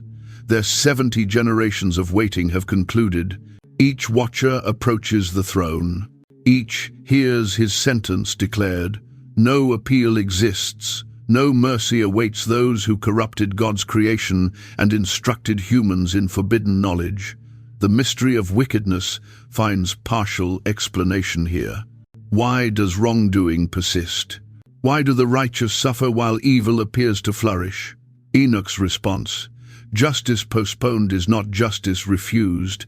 Heaven's assembly will speak the final word. The Ancient of Days arrived and judgment was granted to the saints of the Most High, and the moment came when the saints gained possession of the kingdom. Here emerges another revolutionary concept. Heaven's kingdom transferred to earth. Not solely punishment for the wicked, but reward for the devoted. Not escape from the world, but transformation of it. The heavenly assembly creates a pattern for human justice. Records must be maintained, evidence must be considered. Witnesses must provide testimony. Decisions must reflect truth rather than power or influence. In those days shall the earth restore what has been given to it, and Sheol shall restore what it has obtained. The resurrection accompanies judgment. Those long deceased will appear before the throne. Bodies and souls reunite to confront heaven's decision together. Most remarkable in Enoch's vision is the certainty of justice. No corruption can influence the Ancient of Days. No deception can mislead the Son of Man. No power can oppose heaven's sentence once declared. For ancient readers living under corrupt human arrangements, this vision provided profound hope. Pharaohs and emperors might escape human justice, but heaven's assembly awaited them. The oppressed would witness vindication, the wicked would confront consequences. In those days, the celestial beings shall assemble together and propel themselves toward the east upon the Parthians and Medes. They shall agitate their kings so that a spirit of restlessness shall arrive upon them and stir them up from their thrones. Earthly thrones will collapse, heavenly authority will triumph. The assembly sessions Enoch witnesses established cosmic restoration. Wickedness judged, righteousness rewarded, creation renewed. When early Christians spoke of the day of the Lord or the final judgment, they borrowed imagery first articulated in these passages. The Ancient of Days seated on his throne, records opened, celestial beings gathered, sentences declared. Enoch stands as witness to these proceedings. He observes what exists beyond history's curtain. He returns with caution and promise alike. Judgment arrives for all, but deliverance awaits the devoted, the chosen one and the elect. Night has descended over ancient Judea. The stars radiate like silver points in the deep fabric of sky. In a small chamber illuminated by oil lamps, a scribe meticulously copies words onto parchment. These are the visions of Enoch, words that will one day be concealed, feared by some, valued by others. Who will be delivered when the world concludes? Who confronts judgment? These questions have troubled us since we first gazed at the stars and sensed our own insignificance. The Book of Enoch provides responses that later influenced how many faiths interpret deliverance. In the second parable, Enoch speaks of the chosen one who takes his place upon a throne of magnificence. This figure would later resonate through the centuries, establishing the foundation for messianic hopes across many faiths. The document calls him the Son of Man, a title that would later emerge in the Gospels spoken by Jesus himself. The chosen one in Enoch's vision appears before the Ancient of Days, a figure of pure light seated on a throne of fire. Here we discover the origins of what Christians would later call the Second Coming. Long before the New Testament was composed, Enoch portrayed a final arbitrator who would separate the righteous from the wicked. What makes Enoch's vision so remarkable is how it divides humanity into two distinct groups, the elect and the condemned. There exists no middle territory in his cosmic courtroom. Those who follow divine law join the assembly of the elect. All others confront severe judgment. The elect aren't selected by birth or wealth or even religious affiliation. What matters in Enoch's vision is how individuals exist, their actions, their compassion, their devotion to heaven's ways. Power and riches signify nothing at the final accounting. In one touching passage, Enoch portrays how the prayers of the righteous ascend like smoke to heaven. Nothing is forgotten. No virtuous action disappears without trace. The universe itself remembers who demonstrated mercy, who protected the vulnerable, who remained steadfast against darkness. Those chosen discover their names inscribed in heavenly records, cosmic ledgers that follow every human existence. These records become central to later Jewish and Christian concepts about judgment. We still speak today of the Book of Life, a direct echo of Enoch's ancient vision. What's radical about Enoch's interpretation of the elect is how it transcends earthly power. Kings and beggars appear as equals before the throne. This message held deep attraction for Jews existing under foreign governance, for early Christians confronting Roman power, for anyone who felt overwhelmed by the mighty. Light fills the dwellings of the chosen ones in Enoch's vision. Their faces radiate like the sun. Their eyes gleam with inner fire. The document paints deliverance not as escape from the world, but as transformation, becoming beings of light while still possessing human form. The chosen exist forever in Enoch's vision. Length of days with the Son of Man. This clear picture of eternal existence emerges here before many other Jewish documents embraced it. Enoch stands at a turning point when hope for justice shifted from this world to the next. Many scholars believe these passages about the elect influenced early Christian thinking. The concealed book whispered its mysteries through the centuries, speaking of cosmic justice when earthly assemblies failed. In times of darkness, the promise that someone was maintaining count of both virtuous and wicked actions provided consolation to the suffering. What does it signify to be chosen? Enoch informs us to walk in light, to demonstrate mercy, to maintain faith with heaven, even when all appears lost. His vision reminds us that in the longest perspective, the perspective from beyond time itself, what matters most is how we treat each other on our brief journey together. Mysteries of time and space. The night sky rotates slowly above the desert. A solitary figure stands, observing the stars trace their paths. Enoch, seventh from Adam, perceives beyond what other eyes can observe. His visions reach past the curtain of our world into realms of light and shadow beyond. The Book of Enoch guides us on a cosmic journey, unlike any other ancient document. It draws back the curtain between worlds to disclose mysteries of time and space that challenge the minds of its first readers and still amaze us today. I observed the winds that rotate the sky, Enoch informs us.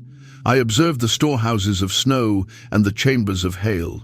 His tour of the universe reveals a cosmos alive with purpose, where nothing occurs by chance. Every star possesses its position. Every season follows divine design. Celestial beings guide Enoch through realms no human eye has witnessed. He walks through crystal palaces where time itself is woven like thread. He observes the first heaven and then 6 more beyond it, each more wondrous than the last. These 7 heavens would later influence how many faiths picture the structure of creation. In the highest locations, Enoch witnesses wheels of fire rotating within wheels, cosmic mechanisms that drive the universe forward through time. This vision would later inspire the prophet Ezekiel and countless mystics seeking to comprehend how God's will unfolds in our world. What makes these visions so remarkable is how they blend science and spirit. Enoch carefully documents the paths of stars, the rotation of planets, the flow of celestial rivers. Yet he perceives these as more than natural facts. They reveal the mind behind all things, the pattern woven into creation itself. In one breathtaking passage, Enoch appears at the ends of the earth, where heaven meets the world. He observes doors opening in the sky where the sun rises and sets. He watches stars emerge from cosmic gates at their appointed times. The universe operates like perfect clockwork in his vision. Time itself appears different through Enoch's eyes. He speaks of days before days, a realm where past, present, and future flow together like rivers meeting the sea. He observes the scroll of what is to arrive, unfurled before him, inscribed before time commenced. This interpretation of eternity influenced how later faiths would comprehend God's knowledge of all things. Enoch's journey transports him to the location beyond north, where he discovers mountains of precious stones, sapphire, ruby, emerald. These aren't merely treasures, but the building blocks of higher worlds. The physical universe in Enoch's vision is merely the shadow of something far greater. Light itself possesses substance in these visions. Celestial beings are clothed in light as with fabric. The throne chamber of the Most High blazes with light beyond light that would blind mortal eyes. This comprehension of light, as both physical and spiritual, would later influence how many traditions picture divine presence. Perhaps most remarkable are the locations where spirits wait between life and death. Enoch observes great hollow mountains where souls rest until Judgment Day. Some sleep in peace, others know only darkness. Here we discover early seeds of beliefs about purgatory, paradise, and locations of waiting that would flourish in later faiths. Water flows from beneath the throne of magnificence, rivers of mercy that nourish all creation. Fire burns without consuming what it contacts. Air carries prayers like birds flying heavenward. The elements themselves possess purpose and meaning in Enoch's cosmic vision. What does it signify for us today, this ancient map of heaven? Perhaps it reminds us that reality is deeper than what we observe with our eyes alone. There are patterns behind patterns, meanings within meanings. The universe in Enoch's vision isn't cold or random, but alive with purpose, a book for those who learn to interpret its signs. As stars wheel overhead and time flows around us like a river, Enoch's visions invite us to look deeper. Beyond the visible world exists another, just as real, but concealed from casual observation. For those with eyes to perceive, heaven contacts earth at every moment. The mundane world shimmers with hints of something more. Final judgment for kings and tyrants. The palace gleams with gold and marble. Guards stand at attention, faces expressionless as stone. Inside, a king dreams troubled dreams. Though walls protect him and armies obey him, something unseen makes him afraid. The Book of Enoch addresses directly his fear. No document in ancient times challenged earthly power more boldly than Enoch's visions. While other writings might gently propose that kings should be just, Enoch thunders that all rulers, all who hold power over others, confront special judgment from heaven itself. "I observe those who grasp the earth," Enoch informs us, "whose words make mountains tremble. These mighty ones construct palaces and carve their names in stone. They believe their power will endure forever. But Enoch observes their true fate, and it isn't pleasant. The kings of earth appear naked before the throne in Enoch's vision. No crowds cheer them, no courtiers flatter them. Their crowns signify nothing, their wealth purchases no favor. Those who govern by force discover that force signifies nothing in the assembly of stars." What makes this vision so daring is when it was composed. During times when challenging a king meant death, these words claimed that heaven itself maintained count of royal transgressions. Every unjust decision, every stolen field, every widow left weeping, all recorded in records no earthly hand could erase. "The mighty shall be removed from their thrones," Enoch declares. This revolutionary message sparked hope among common individuals crushed by taxes and conscription. It cautioned those in power that their authority arrived with cosmic responsibility. No wonder many rulers wanted this book forbidden. In one remarkable passage, celestial beings reveal to Enoch a great valley where kings and the mighty will be cast. Their fine garments won't follow them there. Their gold remains behind. All that remains is the substance of their souls and the weight of their actions against the scales of perfect justice. The proud discover humility too late. Those who never knelt must kneel at last. Those who demonstrated no mercy discover none waiting for them. The cosmic balance corrects itself in Enoch's vision, settling accounts that earthly assemblies left open. What makes this judgment so complete is how it strips away all human rank, birth, wealth, fame, all signify nothing, only character remains. The shepherd who governed his flock with compassion stands taller than the king who governed his people with fear. "Their faces shall be filled with shame," the document informs us, speaking of fallen rulers. Not physical pain, but the agony of perceiving clearly, perhaps for the first time, what they've accomplished and who they've been. This shame burns hotter than any fire in Enoch's cosmic courtroom. Yet judgment in Enoch isn't solely punishment, it's revelation, truth laid bare. Kings who governed with justice discover honor. Those who protected the vulnerable hear praise from angelic voices. Power itself isn't wicked in this vision. Only its misuse confronts heaven's anger. The Book of Enoch speaks truth to power across the ages. It reminds rulers that someone greater observes their actions. It informs the oppressed that justice waits beyond the reach of corruption and threats. This message proved so dangerous that many with authority labored to erase it from memory. When early Christians, themselves confronting Roman power, embraced these passages, they discovered courage to remain steadfast. When medieval peasants heard whispers of Enoch's vision, they perceived their sufferings in cosmic light. Even today, these ancient words remind us that power without justice cannot endure forever. As night descends and palace lights dim, the king still remains wakeful. Something troubles his dreams, perhaps the echo of Enoch's caution across the centuries. No wall stands high enough to exclude the truth that all who govern must someday be governed by the truth of who they've been and what they've accomplished. Resurrection and the afterlife. Sunset paints the sky in shades of amber and gold.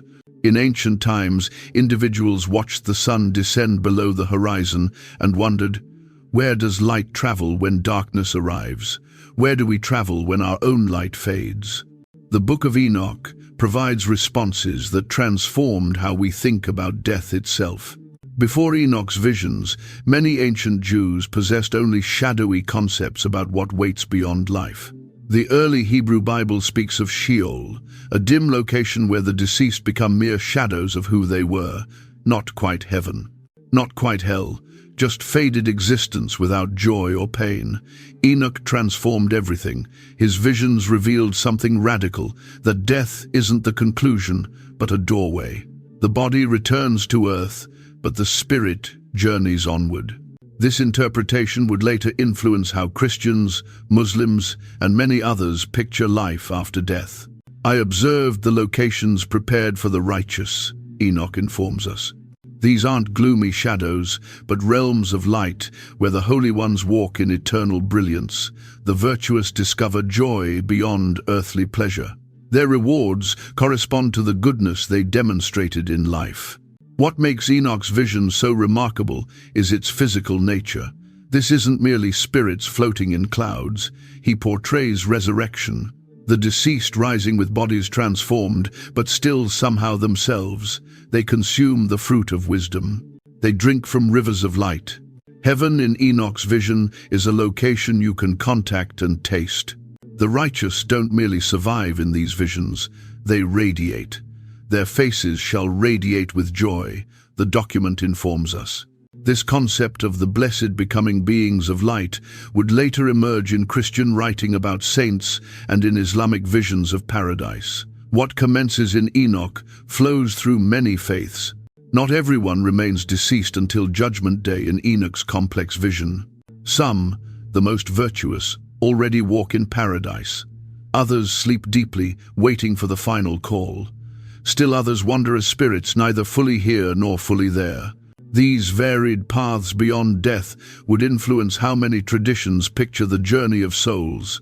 Perhaps most remarkable is Enoch's vision of bodily resurrection.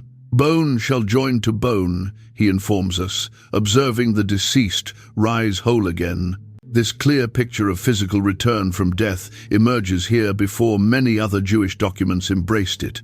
Enoch stands at a turning point when hope extended beyond this world into the next. Justice continues after death in Enoch's vision. Those who suffered without cause discover comfort. Those who grieved discover joy. Tears are removed. Old wounds heal. The cosmic balance corrects itself in ways the living can barely imagine. In one touching passage, Enoch portrays how those who died for truth's sake obtain special honor, martyrs. Those who surrendered their lives, rather than betray what's right, radiate brightest in the world beyond. This concept would later provide courage to countless individuals confronting death for their convictions. The mysteries of death lose some of their sting in these ancient pages. Enoch demonstrates that nothing virtuous is truly lost. No compassionate word disappears forever. No act of mercy goes unnoticed by the eyes that perceive all things. What we construct in love outlasts the body's brief journey. Time operates differently beyond the curtain in Enoch's vision. 1,000 years pass like one day. A moment stretches to hold eternity. Those who cross over discover themselves beyond the river of time that carries the living along its current.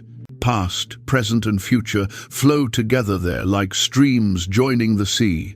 What waits for us when breath stops and hearts grow still? Enoch provides hope across the centuries, not emptiness but fullness, not darkness but light, not a conclusion but a beginning. The sun sets, yes, but only to rise again in a location where no shadow descends. As stars emerge in the deepening sky, Enoch's words still whisper to us. Death is a doorway, not a wall. Beyond it waits a justice truer than earth has ever known, and a joy deeper than life's brightest moments. The ancient vision still provides comfort when we appear at the edge of mystery, confronting what waits beyond the light we know. The second death and eternal fire. A storm breaks over ancient hills. Lightning divides the sky like cracks in the world itself. In fire-illuminated caves, scribes record Enoch's darkest visions. Cautions of judgment that would influence how many faiths picture final justice. These aren't easy visions to carry, but they form part of Enoch's legacy across time. The Book of Enoch doesn't avoid describing what waits for those who select darkness over light. Its vivid imagery of punishment would later influence Jewish, Christian, and Islamic interpretations of hell. These aren't easy visions to carry, but they form part of Enoch's legacy across time. I observed a deep valley blazing with fire. Enoch informs us. This location of flame emerges repeatedly in his visions, a realm where those who rejected mercy discover none waiting for them. The document calls this the second death, not merely the body's conclusion, but something deeper and more final. What's remarkable about Enoch's vision of judgment is how it balances cosmic scales. Those who cause suffering now sense it. Those who demonstrated no mercy obtain none. Those who love darkness dwell in it forever. The punishment corresponds to the crime with perfect justice that no earthly assembly could equal. Celestial beings with whips of fire drive the condemned to their fate in these ancient pages. These aren't demons, but agents of divine justice, executing sentences against those who harmed others without remorse. Much later, Dante would borrow these images for his Inferno, picturing circles of hell where punishment mirrors transgression. The condemned walk a bridge over an abyss in one haunting passage. Those who existed justly cross safely. Those weighed down by wicked actions fall into rivers of fire below. This image of a judgment bridge would later emerge in Islamic traditions about the Sirat, a crossing as thin as a hair over hellfire.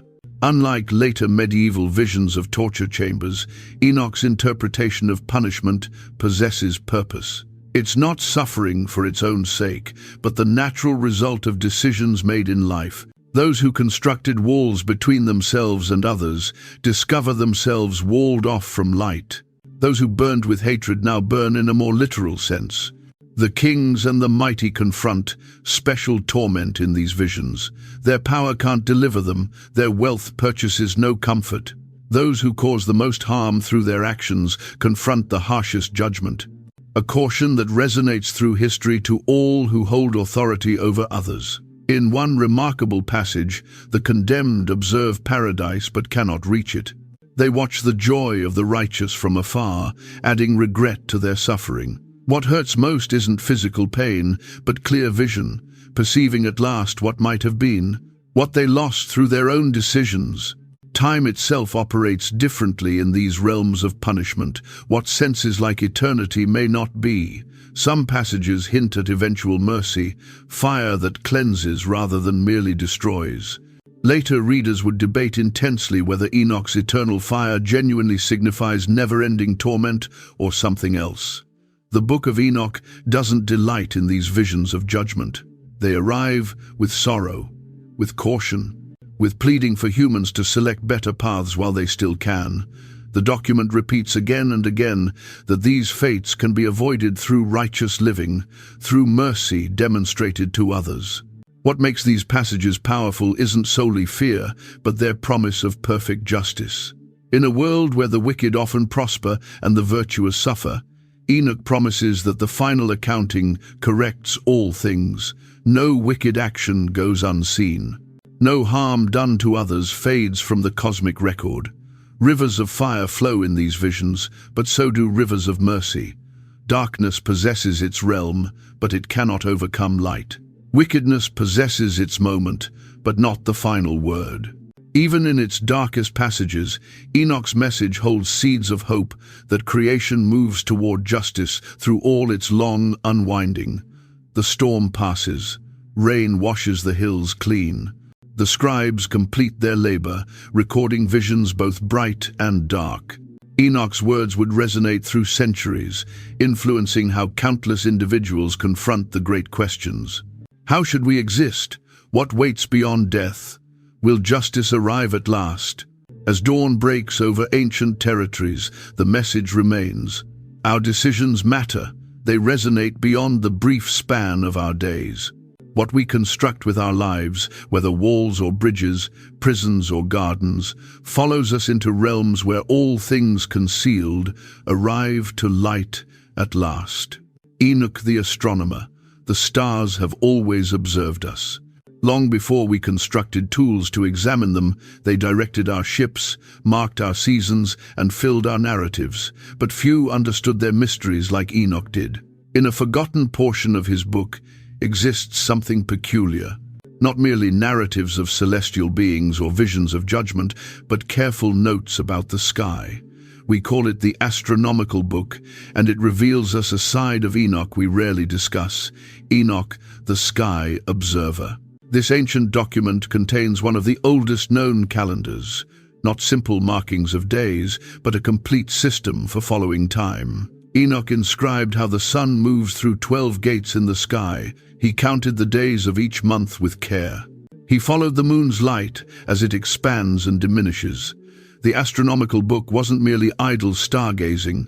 For Enoch, the sky was God's perfect timepiece. Every sunrise, every phase of the moon demonstrated divine arrangement. When celestial bodies moved in their paths, they proved God's laws held firm. But when they strayed, it signified trouble below. Unlike our modern calendar with its neat 12 months, Enoch's system followed a solar year of 364 days, not the 365 and a quarter we employ today. This wasn't a mistake, it was by design. A year of 364 days divides into 4 seasons of precisely 13 weeks each. Perfect, clean, divine. This matters more than you might think. In Enoch's world, a perfect calendar signified perfect worship. The correct prayers on the correct days, the correct feasts at the correct times, a holy rhythm that matched heaven's pulse. But Enoch noticed something that troubled him. The lunar year based on the moon's cycles didn't correspond with his solar year. The two would drift apart over time. Some groups followed the moon, others the sun. Their holy days descended on different dates. For Enoch, this wasn't merely a small problem of timing. It struck at the heart of faith itself. How could God's people worship together if they couldn't agree when to worship? How could they follow divine law if they couldn't agree which day was holy? The astronomical book cautions about those who err by following the moon. Strong words for Enoch. Incorrect dates signified incorrect worship, and incorrect worship violated the covenant with God. We discover clues here about real conflicts in Enoch's time. The temple priests in Jerusalem argued about which calendar to follow. Some adhered to older moon-based methods. Others promoted the sun-based system Enoch favored. These weren't merely dry debates among scholars. They influenced when individuals fasted, feasted, and prayed. Enoch's star wisdom travels deeper than merely following days. He charts the paths of stars and planets. He documents how they rise and set in different locations as seasons transform. For each month, he records how long days and nights should be, down to exact portions of hours. This isn't the work of a dreamer, but of an observer. Someone who sat night after night counting and measuring. Someone who perceived patterns where others perceived only scattered lights. Someone who believed that in those patterns lived the mind of God. Some scholars think the astronomical book might be the oldest portion of Enoch's writings. Its roots could reach back to the 3rd century before the Common Era, maybe even earlier. Long before modern tools, Enoch and his kind constructed a science of the sky, using only their eyes and their patience. What strikes us most is how Enoch connects together what we now keep apart. For him, examining stars wasn't separate from examining Scripture. The same mind that followed planets also received visions. The same eyes that measured moonlight also glimpsed heaven's throne.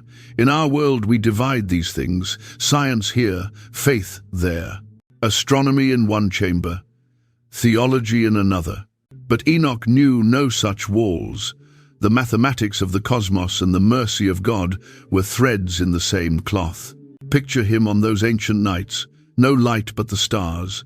No tools but his eyes, counting days, following phases, filling clay tablets or papyrus sheets with careful marks, not knowing his notes would endure thousands of years, not guessing we would still examine them when our own tools could spot galaxies he never dreamed of. The astronomical book reminds us that Enoch was not merely a mystic who witnessed visions. He was a thinker who constructed systems. Not merely a prophet who spoke God's words, but a student who interpreted God's skywriting. His calendar didn't endure. His stargates aren't on our charts, but his hunger to discover arrangement in the vastness above that persists in every observatory, in every chart of the stars. in every attempt to position our tiny lives within cosmic time. When we gaze up on clear nights, we might name stars and planets, count light years and chart orbits. But Enoch would ask, do you perceive the gates? Do you understand the paths? Can you interpret in these lights the laws that connect not merely matter but souls? For Enoch, the responses arrived through patient observing, night after night, season after season, the kind of deep looking that transforms into understanding, the kind of understanding that connects earth to heaven, the kind of connection that transforms a person like Enoch into something more than human. Next time you observe the moon expand full, then diminish to nothing, think of him, the person who counted its phases and discovered in them not merely a timepiece, but a key to God's arrangement. The person who understood that true worship signified observing not merely with faith, but with care and precision. The person who perceived in each sunrise not merely light, but law.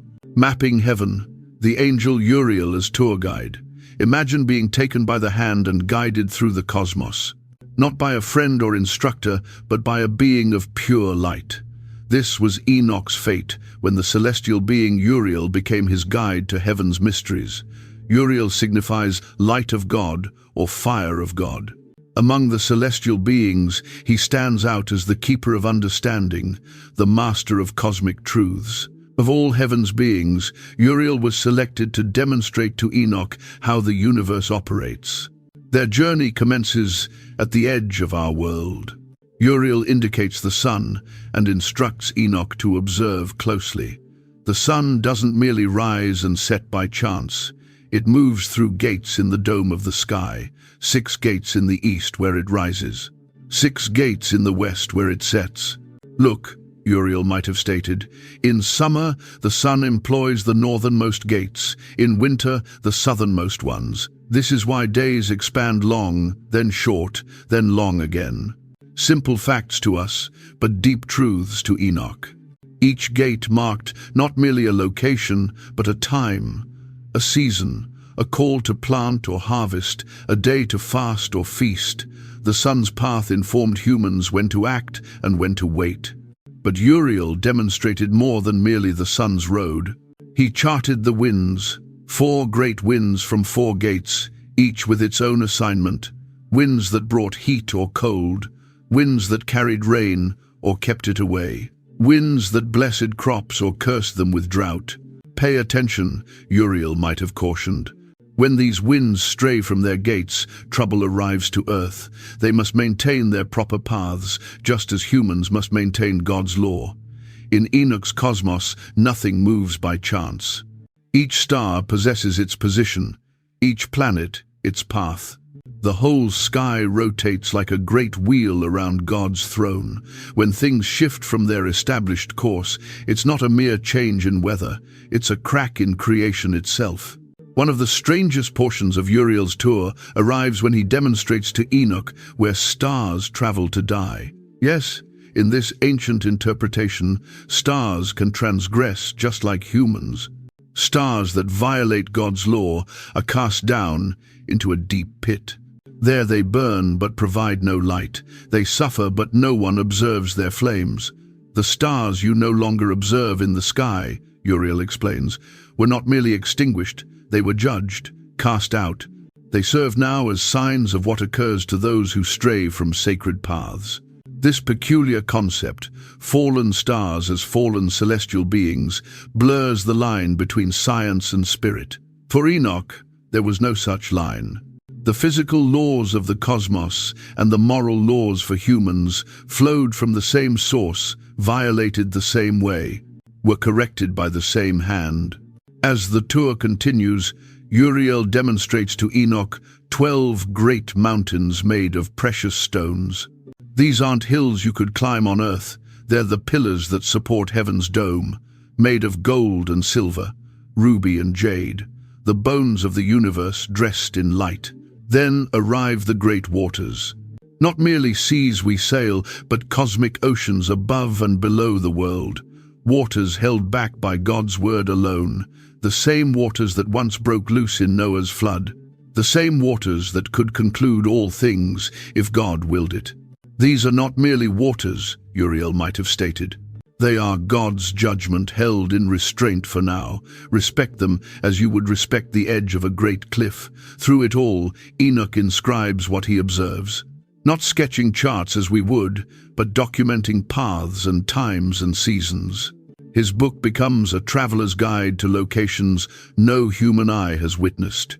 What strikes us most about Uriel's tour is how it combines what we now call astronomy with pure vision. The same passages that follow the moon's phases also count the ranks of celestial beings.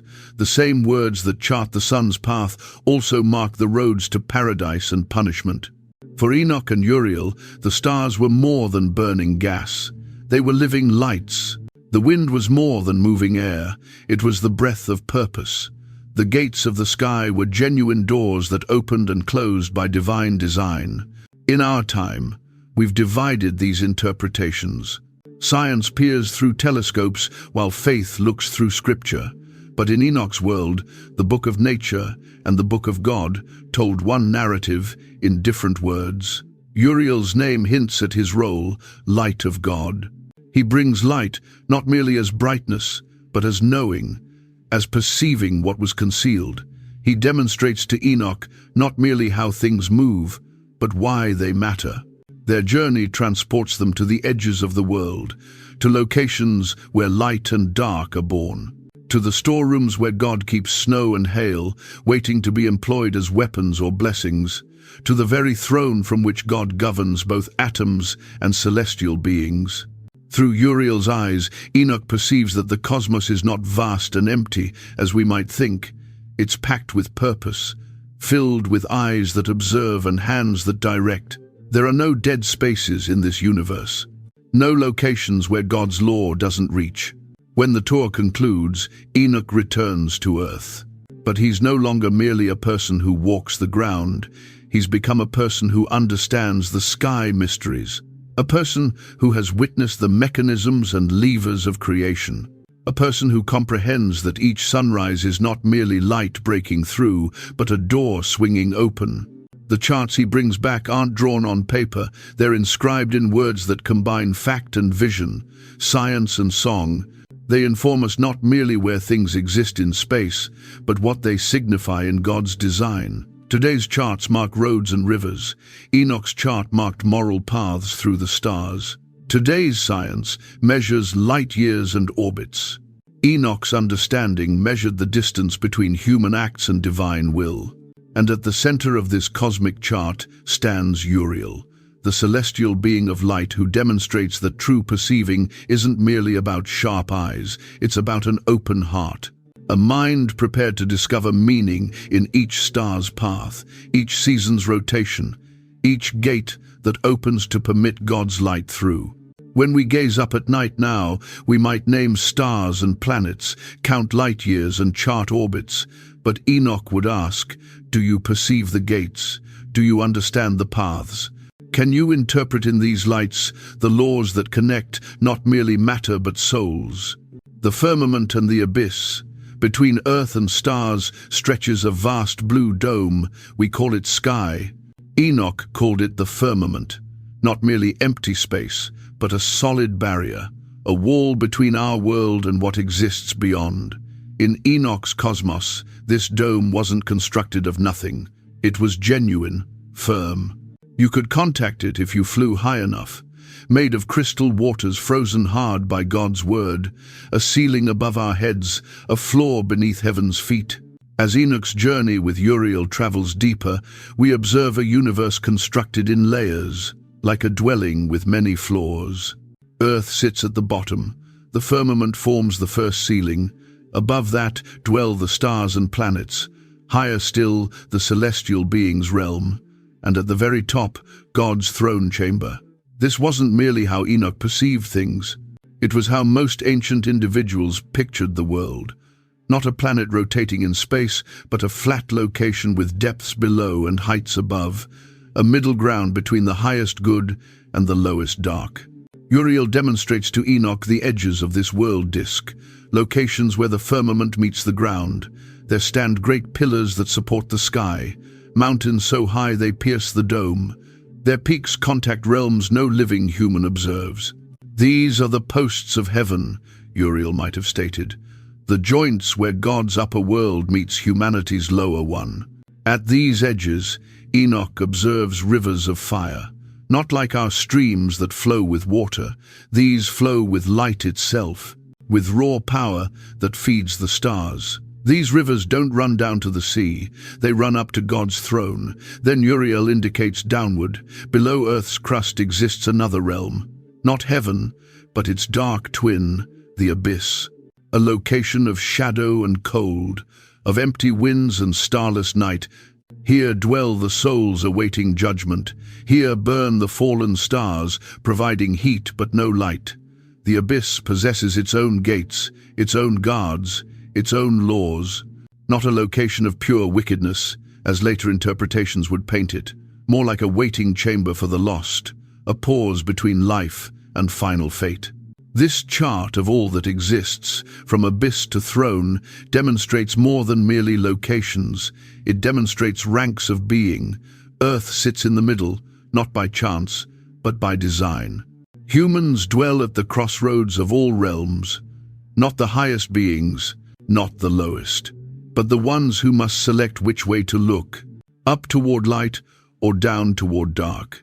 As Uriel guides onward, the tour grows stranger still. Enoch observes the birthplace of wind and rain, not clouds as we understand them, but vast storerooms, chambers constructed into the firmament itself. God keeps weather there like weapons in an armory, prepared to bless the righteous with gentle rain or curse the wicked with storms.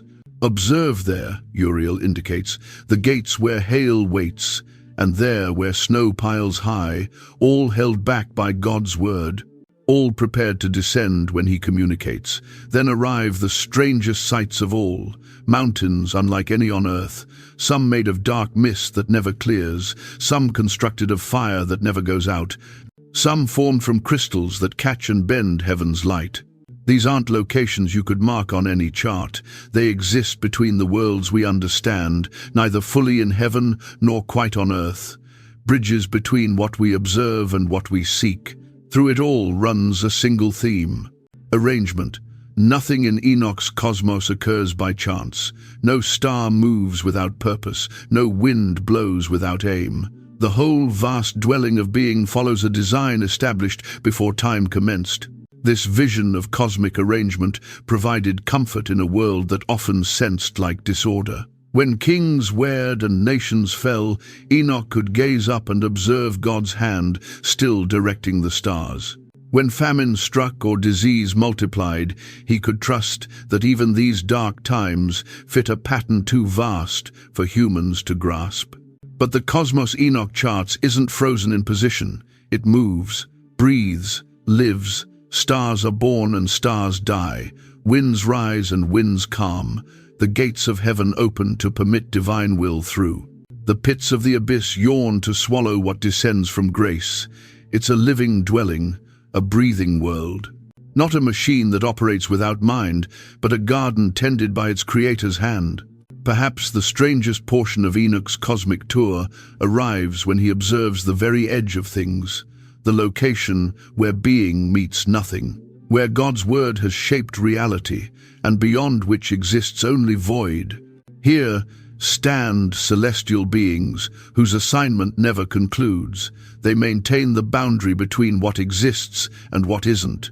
They repair any crack in the world's shell. They ensure disorder never leaks into arrangement. As long as they stand watch, Uriel explains, the world remains whole. Should they fail, all would descend back into the void from which God called it. This edge location demonstrates to Enoch something few documents dare propose. That creation isn't merely a past event, but an ongoing act. God doesn't merely create the world once and step back. Divine power keeps holding back nothing, making room for something with each passing breath. Near this edge, Enoch observes one more wonder. The very walls of the universe are not made of stone or metal, but of light itself. Pure light, folded and shaped by God's word. Light so bright it would blind human eyes. Light that doesn't merely radiate but sings. The singing walls mark the final boundary of Enoch's journey. Beyond them, even celestial beings fear to travel. Beyond them exists only God's direct presence, too pure, too raw for any created being to confront. As Uriel guides Enoch back toward the human world, the celestial being provides one final lesson. The cosmos they've charted isn't merely out there in space, it exists within each human heart as well. The same gates that open in the sky, Uriel states, open in the soul. The same rivers that flow through heaven flow through human hope. The same abyss that waits below the world waits within each decision to turn from light. With these words, Enoch's cosmic tour becomes more than peculiar geography. It becomes a chart of moral space. Each human life mirrors the vast creation. Each soul contains the same conflict between light and dark, arrangement and disorder. When Enoch returns to human territories, he brings back more than star charts or weather signs. He brings a vision that positions human life at the heart of cosmic drama, not lost in vast space, not crushed by endless time, but standing where heaven and earth, light and dark, meet and combine. The firmament above and the abyss below aren't merely locations out there. They mark the heights to which we might rise, the depths to which we might descend, the walls that both limit and protect our brief, bright lives. Dream visions, the animal apocalypse. Dreams communicate in peculiar tongues. They demonstrate truth through masks. In the Book of Enoch, dreams aren't merely night contemplations. They're divine keys that unlock the past and future. Among these dreams, one stands out for its unusual splendor. We call it the animal apocalypse. In this vision, human history plays out as a tale of beasts. Individuals emerge as animals, nations as herds, great leaders as horned rams or mighty bulls. The vision arrives to Enoch in deep sleep. He observes the first person, Adam, emerge as a white bull. Eve walks beside him as a heifer. Their sons assume different forms, Abel as a sheep, Cain as a black bull. When Cain kills his brother, it's demonstrated as a bull goring a sheep. As human generations expand, the animal types shift and transform. The line of Seth, Adam's third son, emerges as white bulls, but something peculiar occurs. These bulls commence birthing elephants, camels, and donkeys. Different beasts for different nations. The children of Israel remain as bulls, but other tribes assume new shapes. Then arrives the flood. Noah stands as a white bull, cautioning the herds. The waters rise. Only those who heed his call survive. After the flood, the bull Noah fathers 3 bulls, Shem, Ham, and Japheth. From them arrive all the beasts of the new world. The dream shifts to Abraham, demonstrated as a white bull who fathers Isaac, another white bull. Isaac fathers Jacob, who commences as a bull but transforms into something new, a sheep. With this transformation, the chosen line assumes a new form. No longer mighty bulls but humble sheep, the children of Israel multiply as a flock. They journey to Egypt where wolves, the Egyptians, enslave them. Moses emerges as a sheep who becomes like a person. He guides the flock out from the wolves' territory. As they cross the sea, the wolves drown in pursuit. At Mount Sinai, the sheep Moses communicates with the Lord. He descends transformed, now part sheep, part person, marking how divine law elevates humans above beast nature. The flock enters its promised territory, but soon the sheep expand blind. They stray from right paths. They forget the words provided on the mountain. They wander into dark locations where wolves and foxes, the Gentile nations, tear at their flesh. Kings rise among the sheep. Some attempt to guide the flock back to safe fields. Most fail. The sheep construct a dwelling, the temple, but they fill it with impure offerings. The Lord of the sheep expands angry. He permits wild beasts to surround the flock, lions and tigers, bears and wolves close in. Then arrive the great empires as mighty beasts of prey, Assyria as lions, Babylon as eagles. Each assumes its turn, tearing at the flock. The dwelling collapses. The sheep scatter. Some are consumed. Some are guided away in chains. This portion of the vision demonstrates Israel's descent to foreign powers, the destruction of the first temple, the exile to Babylon, dark days when it appeared the flock might be lost forever. But the dream doesn't conclude in despair. The Lord raises up shepherds to observe the sheep, celestial beings who stand guard over the flock in exile. Not all these shepherds are virtuous. Some permit too many sheep to be taken by wolves. Some even assist the predators. For this, they confront judgment. A peculiar moment arrives when Enoch observes a book. In it, the Lord counts how many sheep should exist and how many may be lost. There's a design, even in the suffering, a count kept by divine hands. The flock returns to its territory. They construct a new dwelling, the second temple. But this dwelling isn't like the first. It's smaller, plainer, and many sheep still wander blind. Then arrives a time of horned rams, the Maccabees who battled Greek governance. They drive back eagles and ravens that threatened the flock. For a brief time, the sheep know peace. They follow true paths again. But the strangest portion of the vision arrives at its conclusion. A great ram rises with a mighty horn. This is no ordinary leader. This ram stands against all the beasts of prey, not merely one nation, but all that oppress. As this ram battles, something amazing occurs.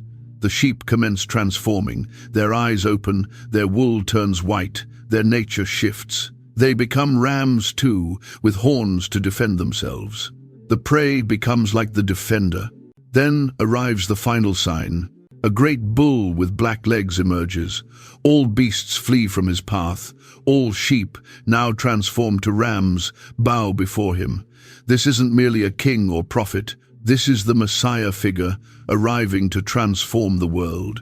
When this bull emerges, the old arrangement concludes. Wolves lie down with sheep. Lions consume grass like oxen. Predator and prey discover peace. The whole animal kingdom, all nations and peoples, join as one flock under one shepherd. The animal apocalypse borrows symbols that communicated clearly to ancient readers. Bulls signified power and kingship. Sheep signified the common individuals or the devoted. Predators stood for nations that conquered and oppressed. The shift from one animal form to another demonstrated how nations rose and fell, how divine favor moved through history. What makes this vision so remarkable is how it compresses all human history into a single dream. From creation to final judgment, the whole narrative unfolds as a tale of beasts. Yet the beasts act with human decision. They select right or wrong paths. They construct temples. They interpret laws. They aren't merely animals, but individuals in animal form. This peculiar code, humans as animals, permitted Enoch to communicate hard truths in safer terms. When genuine kings and powers threatened the devoted, direct words could signify death. But dreams of bulls and sheep, these could pass from hand to hand, cautioning and providing hope without naming names. The animal apocalypse demonstrates another side of Enoch's thought. Not merely the mystic who tours heaven, but the instructor who interprets meaning in history. Not merely the star counter who follows cosmic law, but the prophet who perceives God's hand in human rise and descent. For all its peculiar beasts, the vision informs a simple truth. History isn't random. Nations don't rise and descend by chance. Through all the turning of power, a divine design unfolds. The scattered sheep will one day arrive home. The predators will one day lose their teeth. The world will one day discover the peace it was created for. This dream communicated hope to individuals who often existed without it. Jews under foreign governance. Devoted ones, observing their temple being defiled. Common folk crushed between mighty empires. To them, the animal apocalypse whispered, "The Lord still observes the flock. The count of souls is understood in heaven. The day arrives when prey no longer fears predator." In times of peace, such dreams might appear peculiar fancy.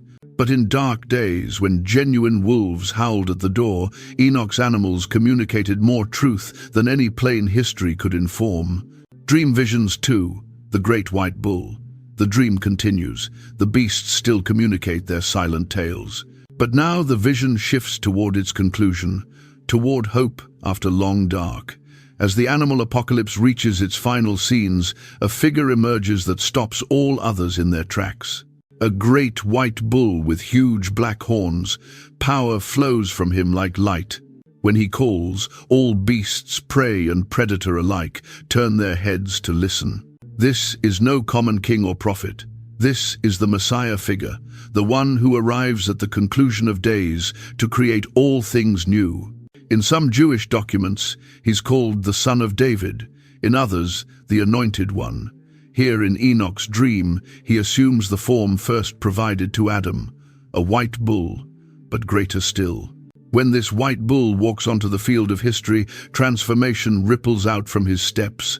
The sheep who had transformed to rams now shift again. They become white bulls like him. They match the form of the first person before transgression stained the world. They return to the shape that God first blessed. This isn't merely a transformation of form, but of nature. The devoted don't merely appear different, they become different. Their eyes completely open, their hearts completely clean, their strength completely grown. They assume the nature of the one they follow. Even stranger, the predators transform too. Lions and bears, wolves and foxes, all the beasts that hunted the flock lay down their hunger. They join the bulls and sheep in a new kind of herd, one where old hatreds die, where ancient hurts heal, where the blood debt of ages discovers its final payment. They all became white bulls, Enoch inscribes. Not merely the already devoted, but all creatures great and small. A universal shift that leaves no being untouched. At the center stands that first white bull. All eyes turn to him. All hearts pulse with his rhythm. He doesn't govern by fear as the predators did. He doesn't cower as the sheep once did. He guides by being what all others are meant to become. This vision of the great white bull demonstrates something key about Enoch's hope. He didn't merely long for his individuals to triumph in some cosmic conflict. He hoped for a peace where old battle lines fade, where even former adversaries discover a position at the table. The great white bull doesn't destroy the wolves and bears, he transforms them. He doesn't merely deliver the sheep, he elevates them. His arrival signifies not the conclusion of the world, but its rebirth. As this portion of the dream closes, Enoch observes one more wonder. The great white bull himself transforms form. He becomes a wild ox with great black horns, power upon power, might upon might. Not merely a leader, but the very shape of holy strength. All the herds rejoice at this sight. All beasts bow low. They sing a new kind of song, not the bleats of sheep or roars of lions, but a unified voice. The voice of creation, finally discovering the harmony it was created for. This dream within a dream informs us much about how Enoch interpreted the end times, not as a final conflict where the virtuous destroy the wicked, but as a final peace where even the wicked discover their way home. Not a scrapping of the old world, but its healing. The great white bull embodies aspects that later traditions would divide among different figures. He possesses the majesty of a divine judge, the power of a perfect king, the cleansing force of a high priest, the understanding of a true prophet, all in one form, all in one being. For early readers, this vision communicated straight to hearts, sore from conflict and loss. Jews who had witnessed their temple descend, their cities burn, their children taken as slaves. To them, the promise of a great white bull who would create all things right wasn't merely comfort. It was the only hope strong enough to match their pain. We discover echoes of this white bull in later documents. The Book of Daniel speaks of one like a son of man arriving with the clouds. The Book of Revelation tells of a rider on a white horse whose name is Faithful and True. Different images, same promise. One will arrive who corrects all things. But Enoch's bull brings something these later visions sometimes lack. Universal hope. Not merely some delivered while others burn, not merely the devoted rewarded while transgressors suffer, but all beings transformed, all forms created new. a cosmos not divided between heaven and hell, but united in one peaceful herd. This kind of hope can appear too simple now, too clean for a world we understand is messy, too complete for hearts we understand stay broken.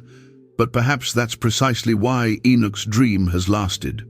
It possesses the courage to hope beyond what appears possible, to place trust beyond what appears prudent. The great white bull stands as Enoch's response to the most difficult question faith can pose. Will it all prove worthwhile? Will the extended pain of history discover meaning? Will the countless tears discover purpose? Will the blood of martyrs and the ash of temples somehow blossom into something splendid?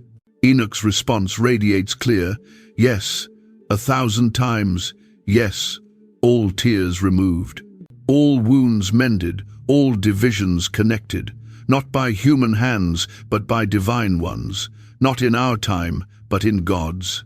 Some scholars believe this portion of Enoch might have influenced early Christian interpretations of Jesus, the white bull who transforms all who follow him, the one who creates former adversaries into family, the figure whose very presence converts the world's nature. Others observe connections to Jewish hopes for a Messiah who would restore David's throne and reconstruct the temple, the mighty ox whose strength would shatter the yoke of Rome and all oppressors. Still others discover hints of Persian thought, the final conflict between light and dark, the ultimate triumph of good that draws even wickedness back into the light. Whatever its origins, the vision of the great white bull provides hope, both peculiar and simple. Peculiar in its speaking beasts and shifting forms, simple in its promise that love triumphs, that peace arrives, that God completes what God commences. When we close the pages on Enoch's dream visions, we're left with images that haunt and heal. Bulls and sheep, wolves and lambs, predators and prey, discovering their way to a shared future. Not through the victory of one side, but through the transformation of all sides. In our world of wars and conflicts, of tribes and dangers, such dreams can appear like childish fantasy. But perhaps that's not weakness, but strength. Perhaps we need dreams too wild to fit our careful designs, hopes too vast to fit our narrow fears.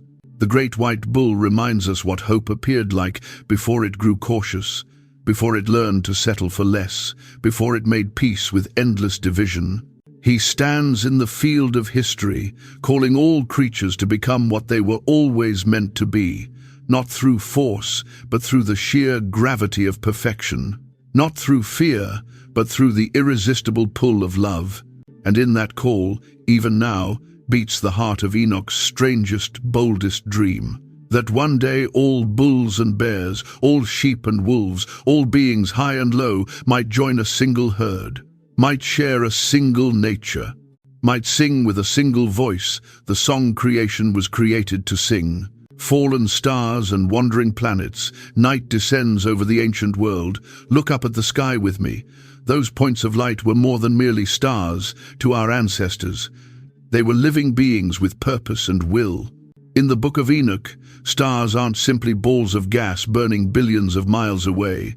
They're sentient creatures with duties to perform, and some of them failed in their assignments. Enoch informs us of stars confined by chains, stars cast down from their homes in the sky, stars thrown into a deep, fiery abyss as punishment. These weren't merely poetic images. They were part of a cosmic justice system where even the heavens must answer for their transgressions. In one remarkable vision, Enoch observes 7 stars like great burning mountains. Their crime, they failed to rise at their appointed times. For this, they're confined for 10,000 years. Consider what that signifies. In a world without clocks or calendars, the stars were how you told time. When a star didn't emerge when expected, it wasn't merely odd. It was a break in the divine arrangement, a sign that something was deeply wrong. The planets, too, held special significance. The word planet derives from the Greek for wanderer. Unlike stars that kept their positions in the sky night after night, planets moved in peculiar paths. Sometimes they even appeared to stop and move backward, To Enoch and his readers, these weren't merely cosmic bodies obeying the laws of gravity and motion. They were celestial beings who had strayed from their paths, rebels against heaven's perfect design.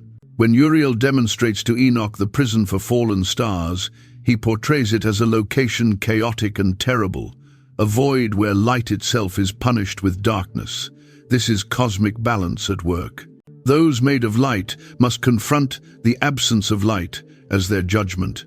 But why would stars descend? In Enoch's interpretation, some joined the rebellion of the Watchers.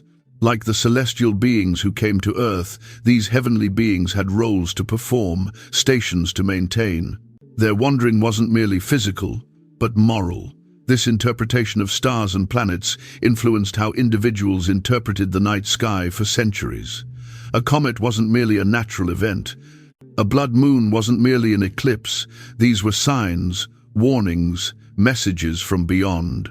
When Matthew's Gospel tells of a star that directed wise men to Jesus, readers of Enoch would have comprehended that stars could move with purpose. They could guide, direct, and disclose divine designs. And when Revelation speaks of stars falling to earth in the final days, it draws on this same cosmic vision. Stars aren't merely distant points of light. They're part of the great drama of creation, fall, and redemption. Gaze up tonight at the night sky.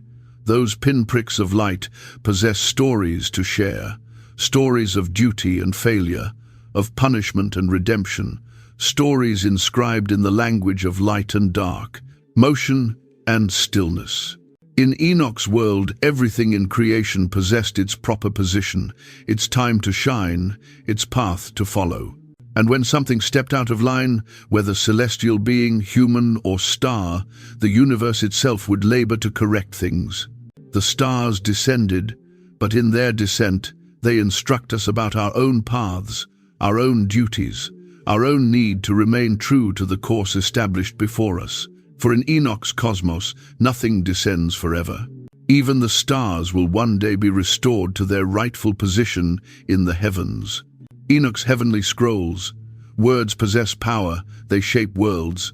They outlive kings and empires. And in the Book of Enoch, words aren't merely spoken, they're inscribed, kept, preserved in heavenly books that record all things. Enoch informs us of vast libraries in the sky.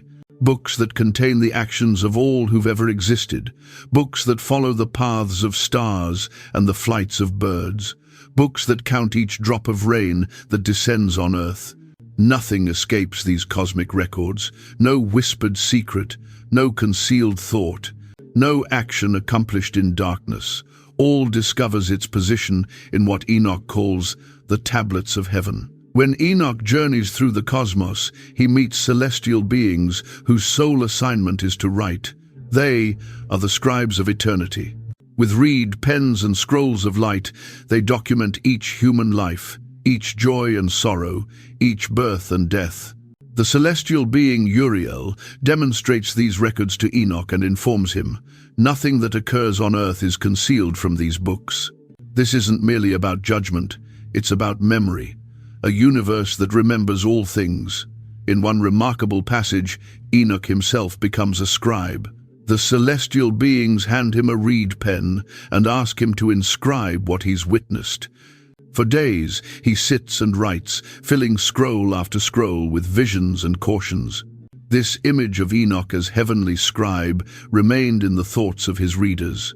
It's why later documents call him Enoch the scribe. Why Jewish tradition names him as the inventor of writing itself. But there's more to these books than merely records of the past. Enoch observes books that inform what's yet to arrive. Books that chart the whole span of human history from first day to last. One book catalogues those who will be delivered in the final days. Another counts each grain of dust that will burn in the fires of judgment. Another traces each tear that will be removed when all is created new. Consider how this concept influenced those who followed. When the Psalms speak of your book, in which all my days were recorded, they're speaking Enoch's language. When Daniel observes books opened at the final judgment, he's observing what Enoch observed. And when Revelation tells of a book of life, where the names of the delivered are inscribed, it builds on this same vision, a universe where nothing is lost, where every life matters enough to be inscribed. For those who initially studied Enoch, this was both comfort and caution. Comfort that their lives, often difficult and short and appearing small, were documented by heaven itself. Caution that nothing they accomplished could be concealed from these cosmic records. In times when literacy was rare, the concept of heavenly books held special power. If kings kept records of their reigns, why not God? If temples followed offerings and debts, why not heaven itself? But these books aren't merely about following or judging. They're about significance. They inform us that our narratives matter, that they fit into a larger tale that spans all of time and space. In a world that often senses random and cruel, Enoch provides a vision of cosmic arrangement. Everything possesses its position in the great books of heaven. Every life is a chapter in the narrative. God is inscribing across the stars, and though we may never observe these books with mortal eyes, Enoch informs us they're there, waiting, recording, remembering, until the day when all books are opened and all narratives discover their conclusion and their new beginning. The fractured universe. The ground shifts beneath your feet, the skies darken at noon, rivers run dry or flood their banks. In Enoch's world, these weren't merely natural events. They were signs of a universe out of joint, a creation straining under the burden of transgression. Enoch perceives the world as more than merely matter and force. It's a living thing bound by moral laws as much as physical ones. When those moral laws are violated, the very rocks and waters sense the pain. In his visions, celestial beings demonstrate how human transgression ripples out through creation. The forbidden knowledge, taught by the Watchers, doesn't merely corrupt human hearts. It tears at the fabric of reality itself. "Look," says his celestial guide, indicating a mountain split by a deep crack. This is where heaven's arrangement was first violated, where celestial beings left their proper position. The earth itself bears witness to their transgression. Enoch observes earthquakes not as movements of tectonic plates, but as the groans of a wounded world. Floods are earth's tears shed for the blood spilled upon her surface. Storms are creation's rage against those who harm it. This isn't merely ancient superstition, it's a deep grasp of how all things connect. How moral and physical reality twine together like strands of a rope.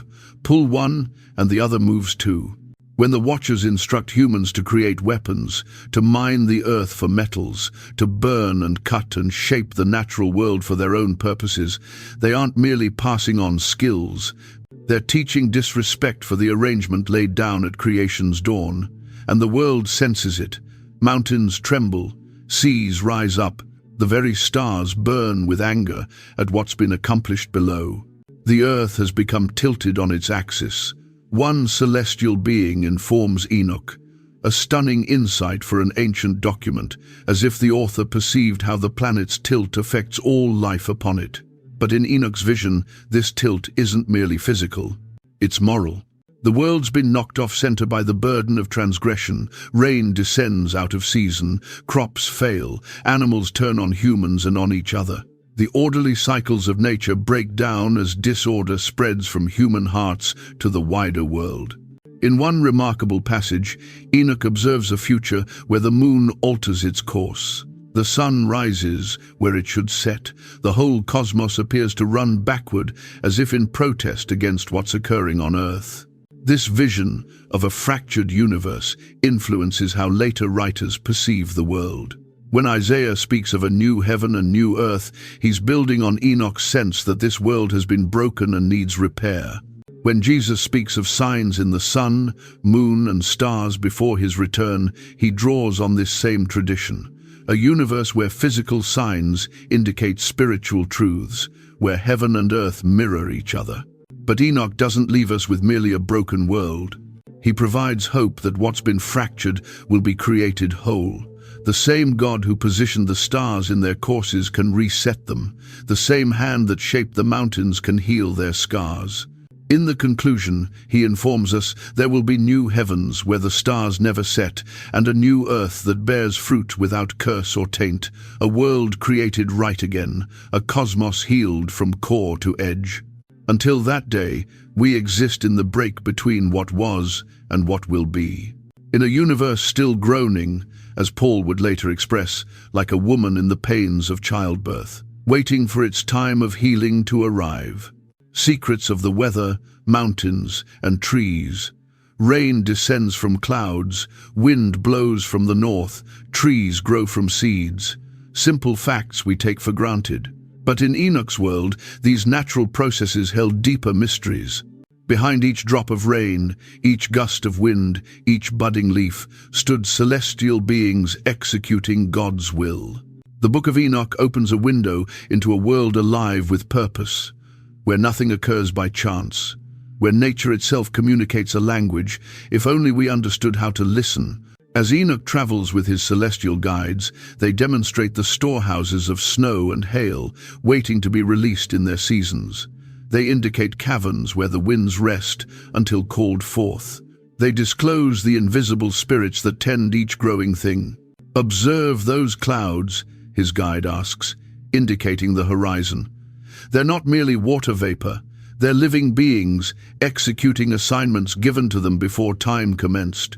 This isn't primitive science, it's a method of perceiving the sacred in the ordinary, the divine hand at work in each moment of our daily lives. Enoch learns about mountains, how they aren't merely piles of rock, but pillars that support the sky. Some mountains in his vision reach all the way to heaven's gate. Others mark the bounds of human territories, established as borders no one should cross. One mountain of crystal radiates with light day and night, another burns with never-ending fire, a third flows with sweet nectar that feeds the flowers of the field. Each possesses its purpose, its role in the cosmic dance. Trees, too, hold special significance in Enoch's vision. He observes a great tree whose fruit grants wisdom to those who consume it, echoing Eden's forbidden tree. He learns how each type of wood possesses its own spirit, its own voice that sings in the wind. In one remarkable passage, Enoch arrives at a mountain garden where fragrant trees grow. Their scent is beyond all fragrance, their leaves never descend, their fruit never rots. This isn't merely a pretty image.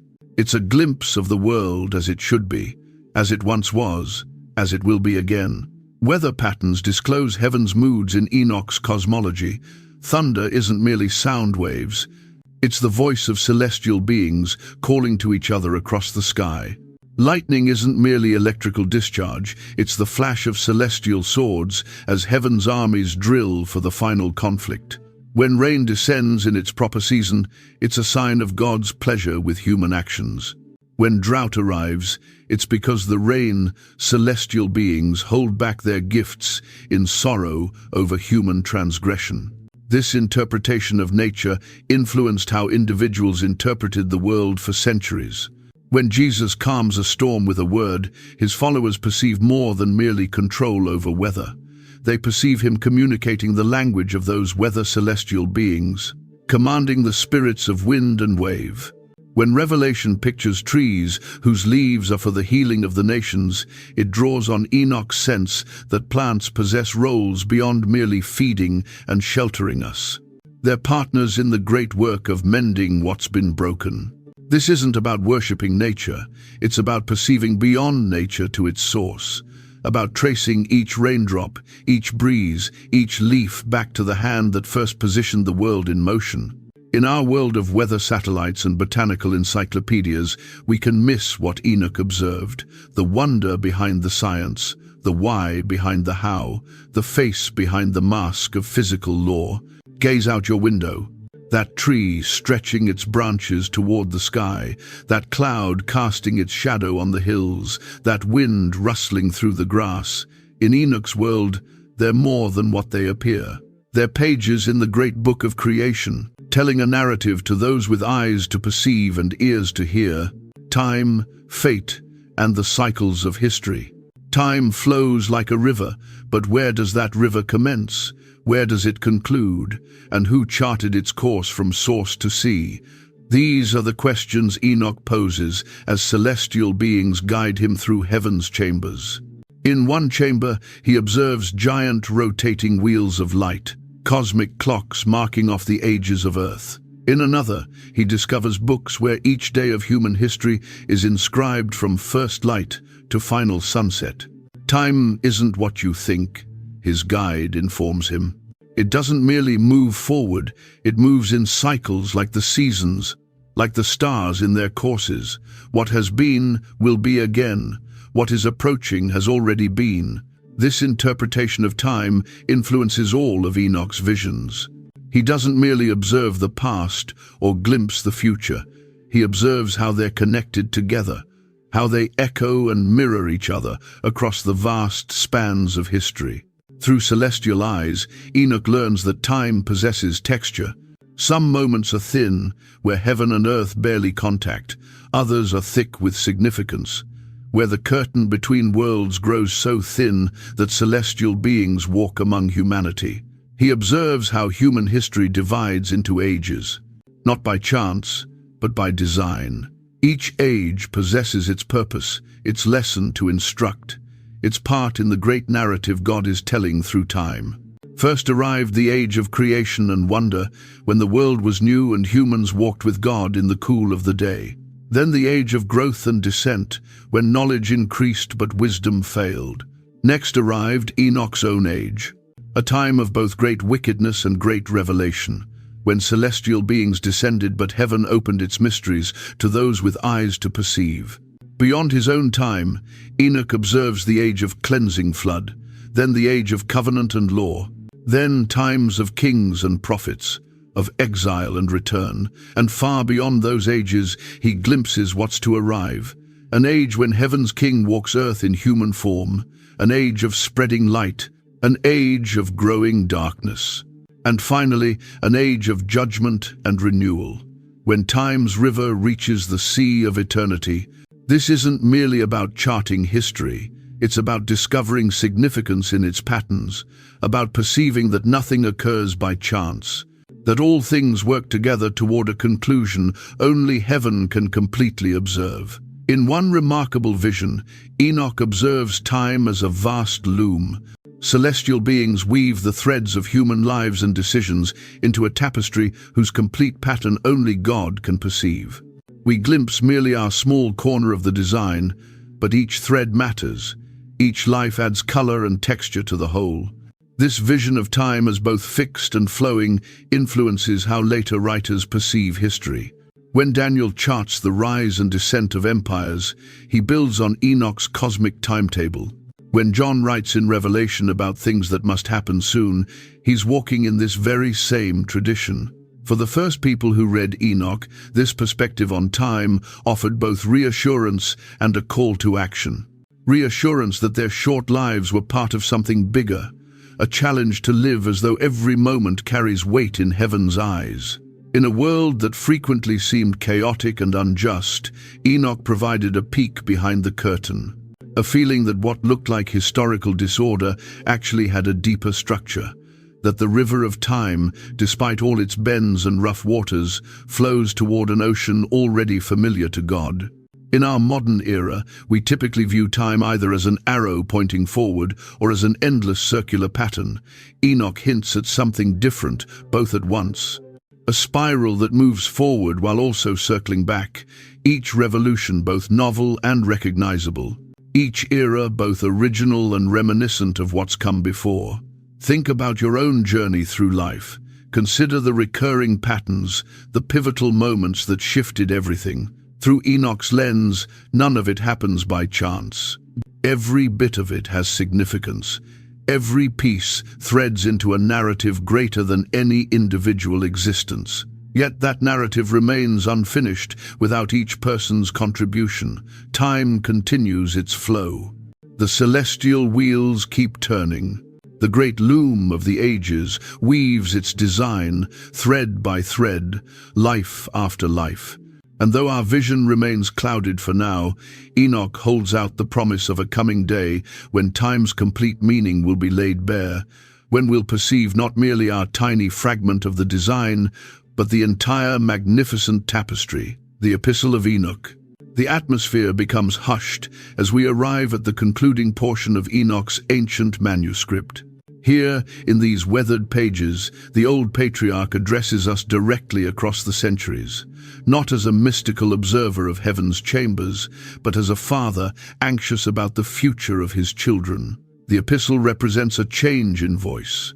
The fantastical visions of celestial bodies and angels fade away. What we encounter instead is a man observing his world with unclouded vision. His language carries gravity, pressing warnings about the road that lies ahead. Enoch describes two pathways, the way of righteousness and the road leading to destruction. He speaks plainly about what waits for those who make poor choices. The wicked, he cautions, will discover no rest. Their names will be wiped away, their deeds lost to memory. This isn't meant as a threat, but rather a sorrowful truth he's witnessed beyond the boundary between worlds. Still, hope weaves through his message. The righteous will receive their due reward. Light awaits those who travel honest paths. Ultimately, he assures us, truth prevails.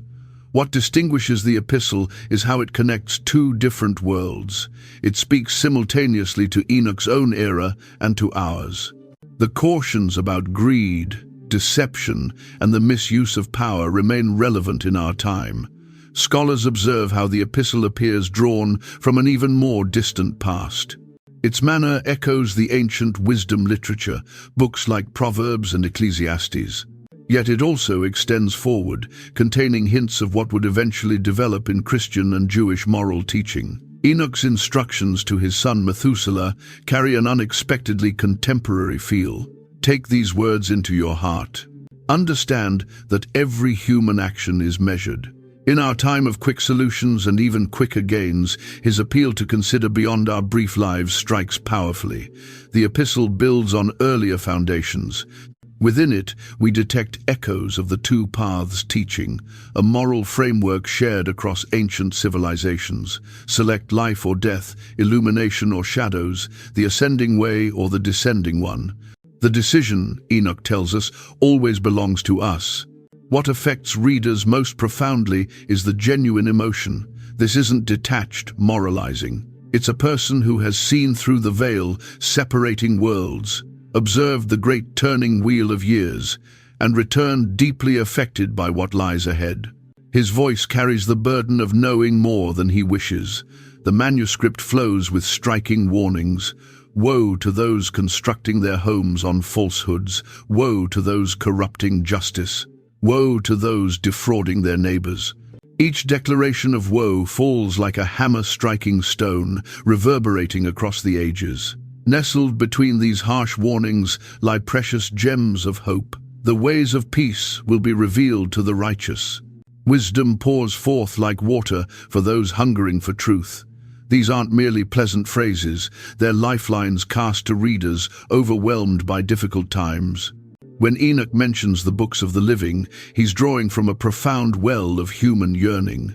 We all desire to matter, to be remembered. The epistle offers the promise that good actions aren't swept away by time's current. They're recorded, tallied, and preserved.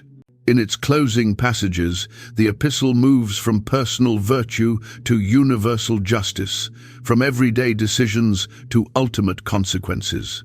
The perspective expands, and suddenly we're returned to that grand Enochian landscape where human existence unfolds against the background of forever. This isn't simply another sermon. It's the final testimony of someone who journeyed alongside God and survived to share the tale, the week of ages. Time unfurls like a scroll in Enoch's grasp, not as countless moments passing by, but as a narrative with distinct chapters, a week of ages. 7 great days spanning the world's lifetime.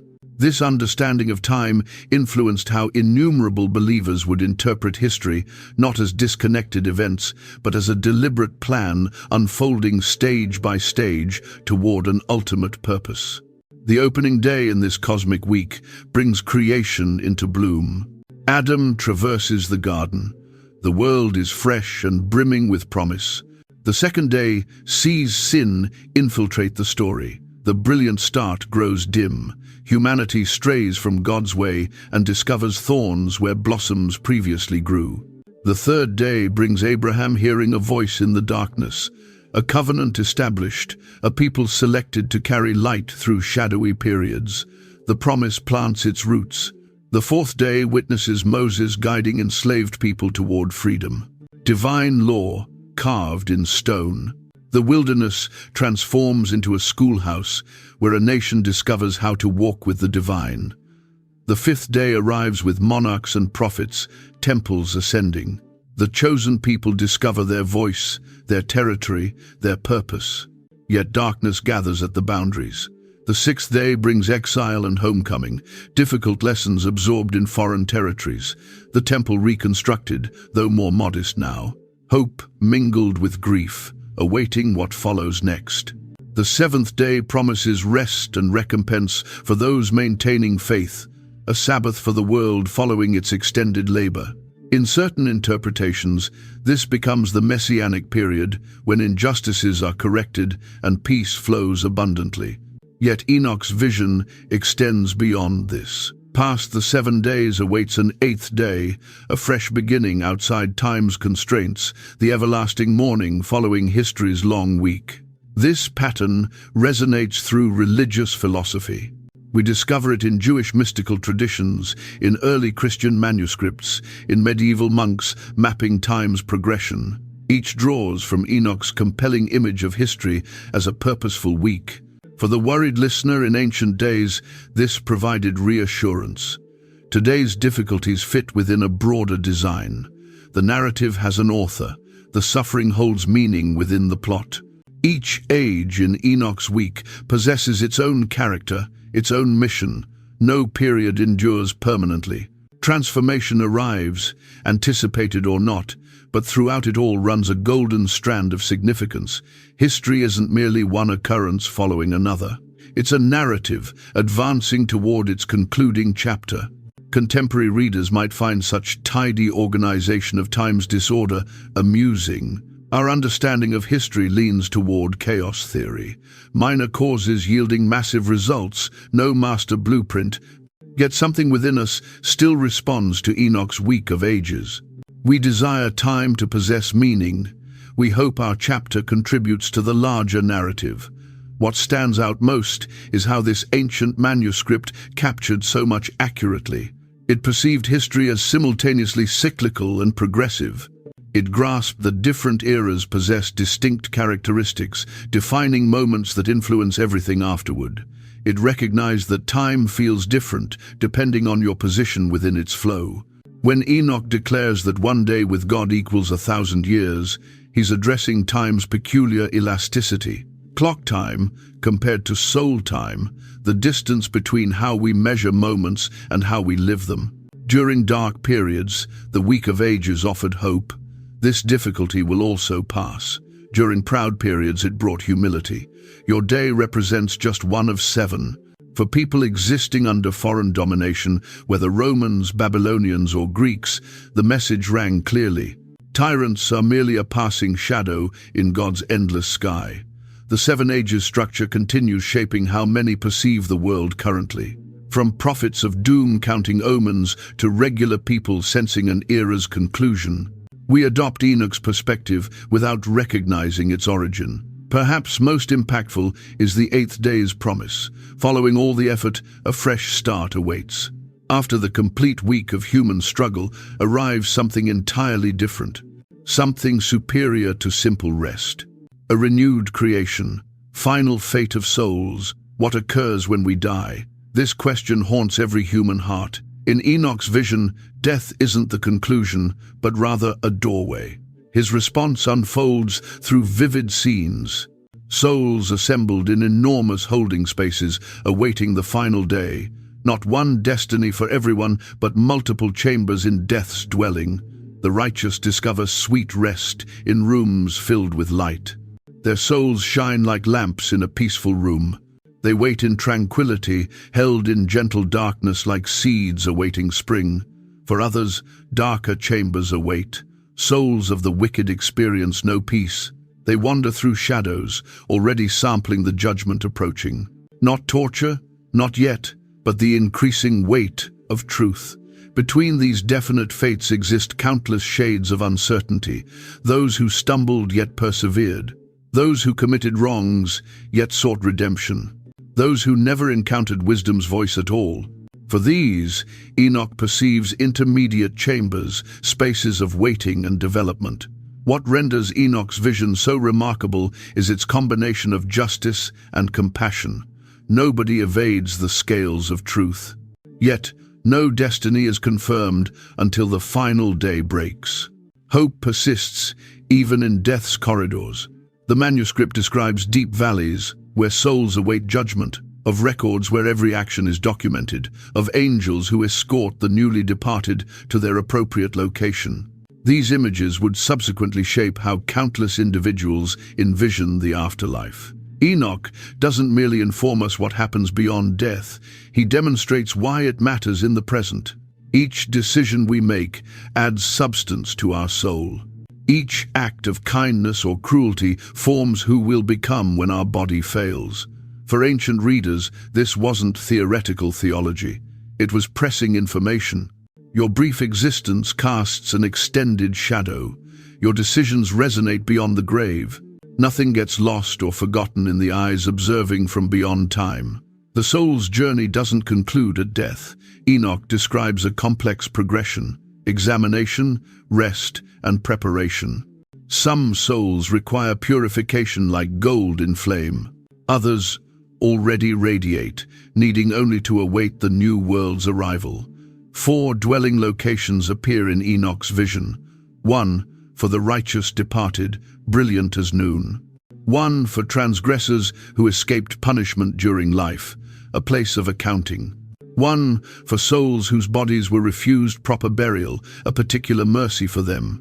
And 1 for those who straddled the boundary between righteousness and wickedness, neither completely lost nor completely saved. Modern readers might recognize parallels to near-death experiences in Enoch's description: the illumination, the life examination, the sensation of progressing through stages. Though composed thousands of years ago, something in his vision continues resonating with those who've glimpsed beyond the veil. What separates Enoch from other ancient manuscripts is his emphasis on cosmic justice. Nobody escapes consequences. No victim remains unheard. The universe itself maintains the records, counts every tear, notes every act of bravery or brutality. When he discusses the Great Judgment Day, Enoch creates a startling scene. Past, present, and future merge. Every soul that ever existed stands together as the books open. No secrets persist. Truth blazes like the midday sun, too brilliant to reject. Yet this isn't solely about punishment. The final fate of souls involves transformation. The worthy become stars. Luminous beings in a renewed heaven, the cosmos itself undergoes renewal. Death and suffering exist no more. The extended separation concludes for those who suffered unjustly during life. This vision brought profound comfort. Your pain wasn't without purpose. Your tears were numbered. Justice arrives, if not in this existence, then beyond it. The universe bends toward fairness, ultimately. And for those living comfortable existences through others' misery, Enoch's words inspired fear. The scales would find balance. The concealed would be exposed. No wealth or influence would protect them from truth's light. What awaits past that momentous day? Enoch glimpses it but struggles to find language. A world remade. Bodies restored, yet transformed. No more hunger, no more dread. The barrier between heaven and earth finally torn away. In these ancient pages, death loses its power, not because it isn't genuine. It's absolutely genuine, but because it isn't final. The soul's journey persists. The narrative continues, advancing toward a chapter so magnificent it can scarcely be conceived. Ethical teachings and cosmic law. In the quiet space separating grand visions, Enoch instructs us on living. His ethics aren't simply regulations for appropriate conduct, they're keys to cosmic harmony. For Enoch, correct action flows from correct perception. Once you glimpse how the universe truly operates, you cannot help but align with its profound patterns. Wisdom isn't merely knowing what actions to take, it's understanding why it matters. Good and evil aren't simply human concepts in Enoch's world, they're woven into creation's very fabric. The identical laws guiding stars along their courses establish the path for human hearts, as above, so below. Unlike dry legal codes, Enoch's ethics pulse with cosmic energy. Be truthful, not simply because lies harm others, but because truth represents creation's very breath. Demonstrate mercy, not simply to be kind, but because mercy echoes the universe's profound design. Walk straight paths, Enoch urges. Simple words cutting to the core. No bending, no clever manipulations, no shading of truth, just clear, honest, living in the complete light of day. His warnings against greed resonate especially powerfully. Those accumulating wealth while others starve violate more than social conventions. They fracture the very structure of being. The universe itself resists such imbalance. Justice matters profoundly in Enoch's teaching, not blind justice or rigid law, but living balance. When we correct wrongs and elevate the downtrodden, we don't simply improve society, we assist in healing the wounded cosmos. Enoch's ethics begin with clear perception. Observe the works of God, he instructs. Notice how all things fulfill their purpose. From this clear perception flows correct action. We join the dance, already swirling through creation. What distinguishes his teaching is how it connects daily decisions to cosmic consequences. That harsh word you uttered, it ripples outward, touching stars. The kindness you extended a stranger, it helps repair the broken world. For ancient readers existing under cruel empires, this perspective brought hope. Tyrants might appear omnipotent today, but they struggle against the universe's grain. Their downfall isn't merely desired, it's inscribed in the stars. Enoch doesn't simply instruct us to be good, he reveals a world where goodness makes sense, where virtue isn't simply pleasant, but essential, aligned with reality's deepest currents. When he discusses reward and punishment, it's not about incentives or threats, it's about natural consequences. Live against the universe's grain, and splinters will discover you. Flow with its true current, and even difficult times cannot submerge you. His words on wealth cut profoundly. Woe to you, gaining silver and gold through unjust means. You declare, we've grown wealthy and possess riches, and have everything we desire, but you possess no good thing within you. In our era of expanding gaps between wealthy and poor, these ancient words continue burning. Enoch speaks frequently of eyes. Eyes perceiving truly, eyes observing us, eyes receptive to wonder. Keep your eyes on heaven, he urges, not simply on the path beneath your feet. True ethics emerges from broader perception. For those crushed beneath life's burden, Enoch offers unusual comfort. Your suffering isn't random. Your tears matter. The same God numbering stars numbers the drops of your pain. Nothing gets lost in the cosmic ledger. His words on power continue challenging. Woe to you, powerful, who with strength oppress the righteous. The day of your destruction approaches. No tyrant endures forever. No empire stands eternally. Power, causing harm to others, carries the seeds of its own collapse. At its core, Enoch's ethics flow from relationship. Correct living springs from correct loving of God, of neighbor, of the created world. We flourish when we perceive truly how interconnected all things are. These teachings shaped countless lives throughout time. Jews, Christians, Muslims, all discovered wisdom in these ancient words about walking well through a complex world. Perhaps most remarkable is how Enoch links small decisions to cosmic consequences. That moment of truth or deception, kindness or cruelty, it's not simply a personal matter, it's you either joining or resisting the universe's profound harmony. In our era of broken systems and global challenges, Enoch's vision offers an unusual hope. Correct action matters beyond our understanding. Each just decision helps heal not simply our societies, but reality itself, Enoch and the Essenes. In the arid hills beside the Dead Sea, a community established itself.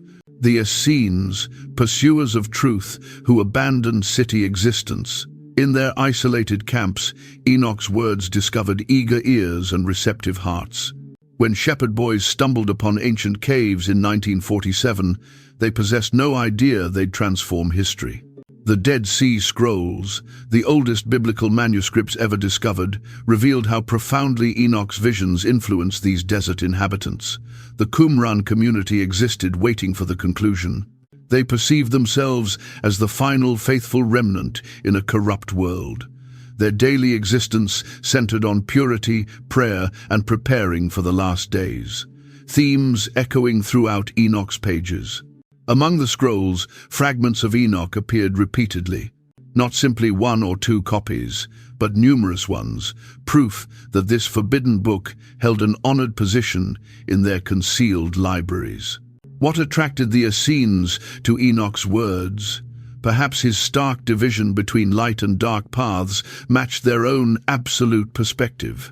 They too perceived the world as a battlefield between righteous and evil forces. The community's famous war scroll reads like Enoch's visions brought to life. Angels and demons clash, the sons of light confront the sons of darkness, and cosmic justice finally arrives. For the Essenes, these weren't distant myths, but tomorrow's events. Their daily existence followed patterns Enoch would approve. Dawn prayers, synchronized to heavenly rhythms, communal meals as sacred acts, labor and study as worship, the cosmos and the commune in perfect synchronization. Like Enoch, the Essenes maintained careful tracking of time. Their calendar followed the sun, not the moon, a crucial distinction from temple practice in Jerusalem. This solar emphasis links directly back to Enoch's astronomical book with its precise sun gates and star cycles. The Essenes perceived themselves as the authentic priesthood. The Jerusalem temple had become corrupt. They believed true worship occurred in their desert camp, where angels joined their prayers. This perspective mirrors Enoch's own complicated feelings about the temple system. Among the group's fundamental beliefs, an approaching judgment day, a messianic figure who would introduce a new age, and the concept that humans could unite with angels in heavenly worship. Each resonates with major themes from the Book of Enoch. What renders this connection so crucial is timing. The Essenes flourished just before and during Jesus' time. Their Enoch-influenced worldview formed part of the rich soil from which early Christianity would emerge. Did Jesus know Enoch's writings? We cannot be certain, but he matured in a world where these concepts flowed through many streams of Jewish thought. His words about the Son of Man, about judgment, about the age to come, all discover echoes in Enoch's ancient visions. The Essenes weren't the only ones attracted to Enoch. Other Jewish groups of that period, the Pharisees, early mystics, apocalyptic preachers, all demonstrate signs of engagement with Enochian concepts. Though forbidden by some, the book's core insights spread like ripples from a stone dropped in calm water. What the Qumran discoveries confirm is how fluid Jewish thought was during this crucial period. There was no single Judaism, but multiple Judaisms, each drawing from shared wells, but emphasizing different streams. Enoch's book offered a deep drink to those thirsting for direct vision of heaven's mysteries. For modern readers, the Essene connection matters profoundly. It proves Enoch wasn't simply some forgotten manuscript. It shaped real communities, inspired real devotion, and helped frame how real people perceived themselves in the cosmic story. In their isolated desert camp, waiting for the conclusion that never arrived as anticipated, the Essenes lived Enoch's vision. They aligned their daily rhythms with heaven's order. They maintained faith while the world pursued its own way. They believed in a justice beyond what human eyes could perceive. When Romans destroyed their settlement around 70 CE, the community disappeared. But they'd already concealed their precious scrolls in nearby caves, including their copies of Enoch, as though they knew future ages would require these ancient words, these glimpses beyond the veil. Without realizing it, they preserved crucial links in wisdom's chain. Their hidden scrolls would rest beneath desert sand for 2,000 years, awaiting shepherd boys to stumble upon history's lost pages. In their disciplined lives and cosmic vision, the Essenes remind us how powerful Enoch's words were, not simply inspiring reading, but a blueprint for radical community. Not simply ancient myths, but urgent news from beyond the stars. Banned for a reason, Church Fathers versus Enoch. The story of how the Book of Enoch disappeared from Christian worship feels almost like a mystery novel. A manuscript once cherished and quoted, now absent from sacred collections. But why? Let's journey back to those early church gatherings where men in simple robes debated which writings would guide the faithful. These assemblies shaped what billions would one day read as God's word.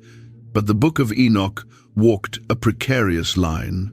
It described angels who fell from heaven, taught prohibited knowledge, and reproduced with human women. These weren't minor claims. They painted a picture of the divine realm that many found troubling. Origen, a brilliant thinker with wild curly hair and piercing eyes, worried about Enoch's unusual claims. He respected the book, but questioned if it truly originated from the ancient patriarch. His doubts spread like ripples in calm water. Meanwhile, Tertullian, a passionate North African with a lawyer's mind, defended Enoch. He argued that Noah could have preserved it through the flood. How could we reject what speaks of Christ? He asked his fellow believers. But his voice would not prevail. As the 3rd century arrived, the cracks in Enoch's standing grew wider. Bishop Julius Africanus pointed out problems with its timeline. How could Enoch have written about events occurring after the flood? The questions accumulated like autumn leaves.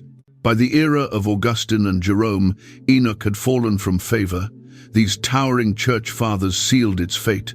Jerome, the Bible translator with a scholar's frown, declared it apocryphal. With that single word, Enoch was pushed outside the circle of trust. What frightened them most? Perhaps it was Enoch's vivid tales of fallen angels. This risked painting God as one who couldn't control his heavenly court. Or maybe it was the book's precise cosmic calendar, which some perceived as dabbling in forbidden astrology. The Watcher story troubled many leaders. It suggested angels could choose evil and reproduce with humans. Concepts that blurred the line between heaven and earth in ways that felt dangerous, better to keep such notions at arm's length.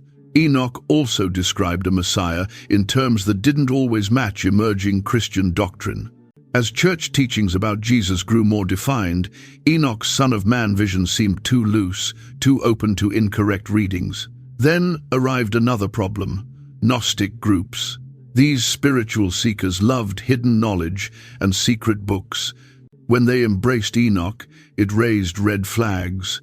Church fathers feared its mystical visions might feed what they perceived as dangerous thinking. Picture a council room in the early church. Oil lamps cast long shadows as men argue. This book speaks truthfully of angels, says one, but it contains things we cannot verify, counters another. What of its strange calendar? Asks a third. The nods around the room seal Enoch's exclusion. By the time of the Council of Laodicea in 363 CE, the decision was clear. Enoch would not join the biblical canon. The official list of approved books would not include this ancient manuscript that once inspired so many. In the Eastern Church, John of Damascus firmly placed Enoch among works to avoid. In the West, Pope Gelasius issued a decree in 495 CE listing books Christians should not read. Enoch stood among them, now officially banned. Only in a distant highland kingdom did Enoch survive. Ethiopia's church, isolated by mountains and deserts, kept the book among its holy writings. Like a rare flower growing in a hidden valley, Enoch bloomed there while withering elsewhere. What if the church fathers had been mistaken? What if they discarded divine truth? These questions haunted some believers through the ages. Hidden communities sometimes whispered Enoch's words, keeping its concepts alive like an underground stream. Jewish scholars had their own reasons for setting Enoch aside. As they worked to preserve their faith after the temple's destruction, they focused on core texts. Enoch, with its wild angels and cosmic journeys, felt too mystical, too strange for troubled times. We cannot know if the Church Fathers truly read Enoch with open minds. Did they dismiss it too hastily? Were they correct to worry about its strange claims? The answer depends on whether you perceive them as wise guardians or fearful gatekeepers.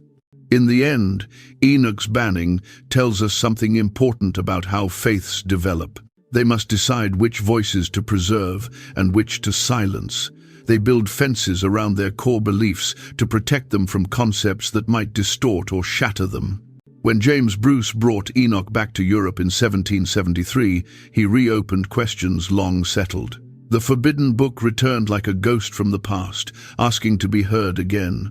Its long silence had ended.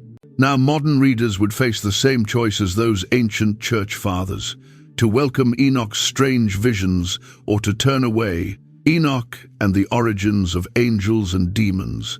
Picture a world where angels walk among us. Not just any angels, but fallen ones who teach humans the arts of war, cosmetics, and magic. This isn't from a fantasy novel. It's from the Book of Enoch, the ancient manuscript that shaped how we think about the beings between heaven and earth. Before Enoch, angels were mostly messengers. They arrived with news, then departed. But in Enoch's pages, they gained rich, complex lives. They possessed names, ranks, and even the power to choose evil. This changed everything. Enoch gave us Semjaza, who led the rebel angels; Azazel, who taught men to forge weapons and women to paint their faces; Barachiel, who revealed the secrets of lightning. Each had a role, a power, a story. Through these tales, angels stopped being distant lights and became characters we could almost touch. The fallen ones, the Watchers, transformed how we perceive temptation. They weren't deceived like Adam and Eve. They chose their path with open eyes, trading heaven for human touch. Their desire for women pulled them from the stars to the dust. This story speaks to something deep within us, the pull between duty and desire. When the Watchers reproduced with human women, they created the Nephilim, giants who devoured everything until the earth cried out. These became the template for monsters in countless tales. Every giant in folklore, every creature too large for its world, owes something to Enoch's vision. But what of demons? Enoch tells us they are the spirits of dead Nephilim, trapped between worlds. Not fallen angels, but their children's ghosts. This single concept planted seeds that would grow into beliefs that haunt us still. That demons seek bodies to possess, that they cause illness, that they whisper lies into willing ears. Look at how Enoch's angel hierarchy spread. 7 archangels stand before God's throne. Below them, ranks of cherubim, seraphim, ophanim. This cosmic order filtered into Jewish mysticism, then Christian art, then modern fantasy novels and films. When you see angels ranked in tiers in any story, you're seeing Enoch's shadow. The 4 mighty ones, Michael, Gabriel, Raphael, and Uriel, step from Enoch's pages as divine warriors. Michael, the military leader; Gabriel, the messenger; Raphael, the healer; Uriel, the watcher of heavenly lights. Each bears a name ending in El, of God. Each serves a cosmic role that later faiths would embrace and expand. Islam took these angels into its own tradition. The Quran speaks of Jibril and Mikael, Michael, the angel of death, the bearers of God's throne, all echo Enoch's heavenly host. Though Enoch himself was not canon in Islam, his angels flew freely into its sacred stories. In medieval times, angel fascination grew like wildflowers after rain. Elaborate systems ranked the heavenly beings, often drawing from Enoch's foundation. Pseudo-Dionysius created a 9-fold hierarchy that shaped Christian thinking for centuries. Artists painted clouds thick with winged creatures, all because an ancient manuscript once named the stars. The Book of Enoch didn't just name angels, it showed their fall. And in that fall, it created a pattern for all later stories of pride before a crash. Satan's rebellion in Milton's Paradise Lost owes much to how Enoch described the Watcher's choice to leave heaven behind. Jewish mysticism drank deeply from Enoch's well. Kabbalists mapped a universe filled with divine beings, using Enoch as one of their guides through heavenly realms. The Zohar, that great flow of Jewish mystic thought, carries currents that began in Enoch's stream. When early Christian monks went to the desert to battle demons, they carried concepts born in Enoch's pages. The demons they fought, lustful, deceptive, hungry for bodies to inhabit, matched what Enoch had described centuries before. Every exorcism ritual, every prayer against evil spirits echoes with his ancient words. Look at our modern myths. The fallen angel is everywhere. From comics to TV shows, from novels to video games, beautiful beings who chose darkness populate our stories. They seduce, they teach forbidden things, they long for what they lost. Each one carries a spark from Enoch's first fallen ones. Even UFO beliefs draw from this. When people claim aliens bred with humans to create hybrid beings, they're telling the Watcher story in new clothes. The ancient tale wears the garb of science fiction, but its bones remain the same. Guardian angels watching over children, demons testing saints, heavenly wars spilling onto earth. All these images that fill our art and prayers have roots in Enoch's rich soil. We speak his language of angels and demons without knowing it. What power this forbidden book held. Kept from official worship, it still shaped how billions would picture the unseen world. Like water flowing underground, Enoch's angels and demons seeped into religious thought everywhere they found an opening. And now, as modern readers rediscover this ancient manuscript, its angels and demons fly again. They find new homes in novels, films, and games. They spark fresh questions about what lies beyond our sight. Though banned, though hidden, Enoch's vision of the worlds between worlds never really left us. It waited like the stars for night to fall so it could shine again. The Book of Enoch and modern myth. Ancient words often find new life in unexpected places. The Book of Enoch, once read by prophets and saints, now fuels internet forums and late-night radio shows. Its strange tales of fallen angels and cosmic secrets speak to our modern hunger for hidden truth. When James Bruce brought the first complete Enoch manuscript to Europe in the 1700s, he couldn't have known how it would bloom in modern soil. Today, this ancient book feeds a garden of new beliefs. Some beautiful, some wild, some dark as midnight. Listen to talk radio on a quiet night. You might hear callers speak of the Nephilim, those angel-human hybrids from Enoch's pages. In their modern telling, these beings weren't destroyed in Noah's flood. They live among us still, pulling strings from the shadows. Ancient manuscript becomes modern conspiracy with just a few changed words. UFO researchers point to Enoch with knowing smiles. His heavenly journey carried aloft by angels. To see the cosmos sounds to them like alien abduction. His detailed calendar and star knowledge, evidence of contact with advanced beings. When Enoch writes of fiery chariots and wheels of light, they hear the hum of spacecraft. Ancient astronaut theories bloom from Enoch's soil. The Watchers become cosmic visitors who shared technology too soon. Their punishment, a myth explaining why they left. The Nephilim giants, proof of alien DNA. Even Enoch's disappearance, he was not for God took him, reads to some as a permanent alien extraction. Online forums buzz with talk of Enochian magic. Though it bears little connection to the actual manuscript, this system claims to use angelic language from Enoch's heavenly travels.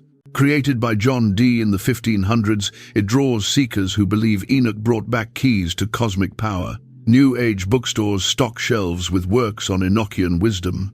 Crystal healing, energy work, and astral travel guides cite the patriarch as their source. His 7 heavens become chakras, his angelic tongues become mantras. The forbidden book finds new readers, seeking not salvation, but personal growth. Doomsday prophets love Enoch's apocalyptic visions.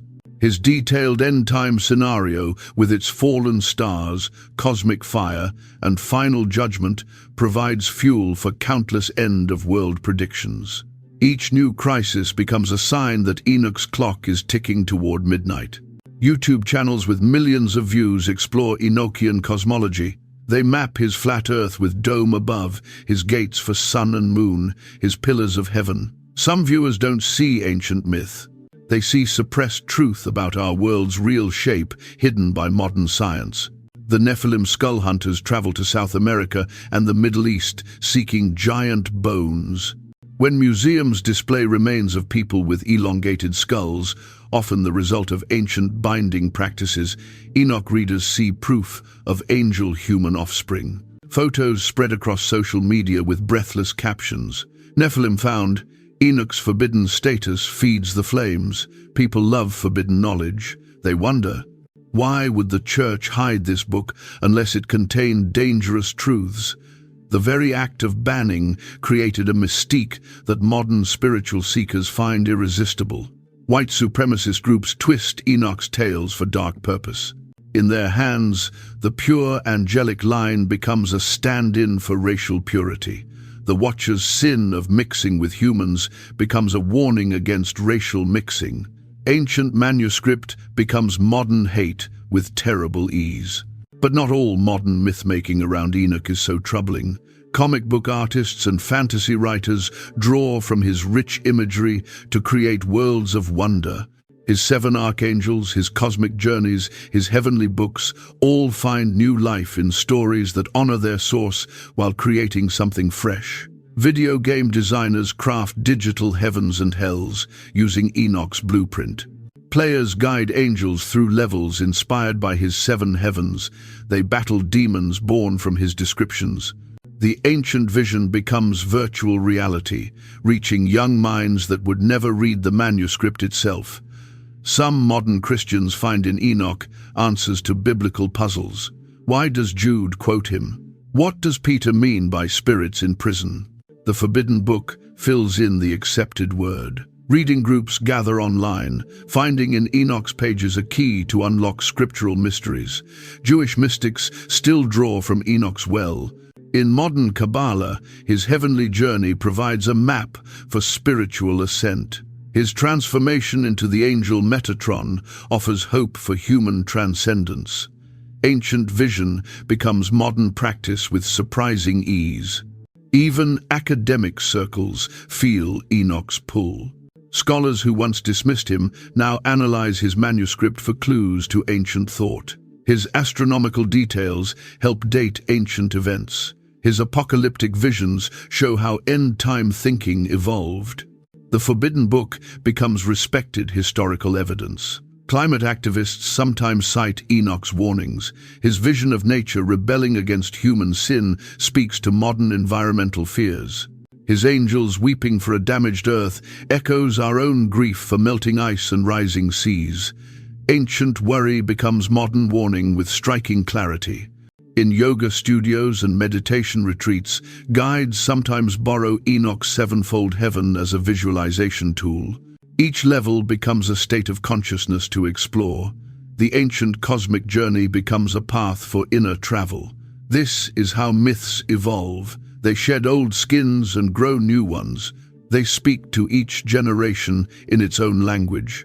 Enoch's strange visions of fallen stars, cosmic secrets, and worlds beyond find fresh voice in our age of space exploration and quantum physics. What would the ancient writer think of how we use his words now?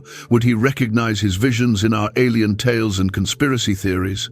Perhaps he would simply nod, knowing that true myths never die. They only change their clothes to walk among us unnoticed. Enoch's long shadow, literature, film, and pop culture. Stories have power. They sink into our minds and shape how we see the world. The Book of Enoch, with its fallen angels, cosmic visions, and giant offspring, has cast shadows across our culture in ways both seen and unseen. Walk into any bookstore and you'll find shelves lined with tales of angels who chose love over heaven.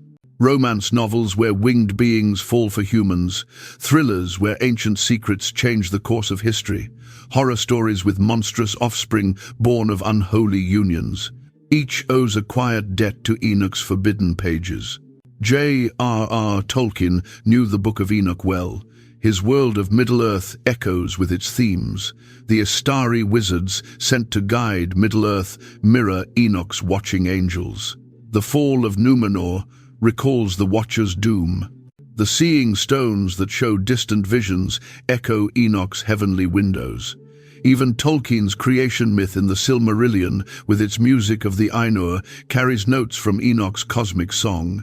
H.P. Lovecraft never claimed Enoch as a source. Yet the connections seem clear. His great old ones, beings too vast for human minds to grasp, share much with Enoch's watchers. Both sleep, chained beneath the earth, waiting to rise again. Both passed forbidden knowledge to mankind. Both created monstrous offspring that walked the early world. In Lovecraft's cosmic horror, Enoch's ancient fears find new voice. Milton's Paradise Lost, that epic poem of heaven, hell, and the fall between, draws heavily from the Book of Enoch. Satan's journey through the cosmos mirrors Enoch's heavenly tour.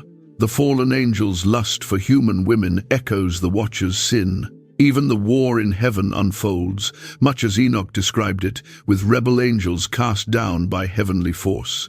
On screen, Enoch's shadows grow longer still. When you watch angels fall in love in City of Angels or battle demons in Constantine, you're seeing Enochian themes played out with Hollywood flair. Films like Noah and Legion borrow directly from the book's vision of divine judgment and monstrous offspring. The hit TV show Supernatural wove Enochian lore throughout its 15 seasons. Angels with distinct names and ranks, a cosmic war spilling onto Earth, forbidden knowledge passed to humans. All these key plot points flow from Enoch's spring. The show even featured an actual Book of Enoch as a plot device that could open doors between worlds. Even Superman carries traces of the Enochian myth, a being from the sky who walks among humans with powers beyond mortal ken. He embodies the Watcher archetype in modern form. His struggle with his dual nature mirrors the angels caught between heaven and earth in Enoch's telling. Video games draw deeply from Enoch's well. The Diablo series features fallen angels and their demonic offspring battling for control of a world caught in the middle. Bayonetta fills the screen with angels and demons drawn straight from mystical texts, many tracing back to Enoch's descriptions. Players who have never heard of the ancient book act out its stories with controllers in hand. Comics and graphic novels perhaps show Enoch's influence most clearly. Neil Gaiman's Sandman series features fallen angels whose stories parallel the Watchers. Mike Mignola's Hellboy battles creatures born from unions of the divine and human. Countless illustrated tales of cosmic wars between heaven and hell trace their family trees back to Enoch's vision. In music, Enoch's themes resound through countless songs. Heavy metal bands like Black Sabbath wrote lyrics about the Watchers. Folk singers weave tales of angels who chose earth over sky. Even mainstream pop occasionally touches on the fall from grace that Enoch described so vividly. Modern fantasy series like His Dark Materials by Philip Pullman draw from Enochian cosmology. Multiple worlds connected by thin places, beings of light who rebel against divine authority, cosmic dust with strange powers. All these echo elements found in the Forbidden Book centuries ago. Children's fiction isn't immune to Enoch's pull. Many young adult novels feature half-angel protagonists discovering their powers. These Nephilim heroes, though rarely named as such, fight in cosmic wars between good and evil, just as their ancient counterparts did in Enoch's telling. Role-playing games often use Enochian frameworks for their worlds. Dungeons & Dragons has planes of existence that mirror Enoch's 7 heavens. World of Darkness games feature angels and demons, whose hierarchies would be familiar to any Enoch scholar. Players embody these myths without knowing their source.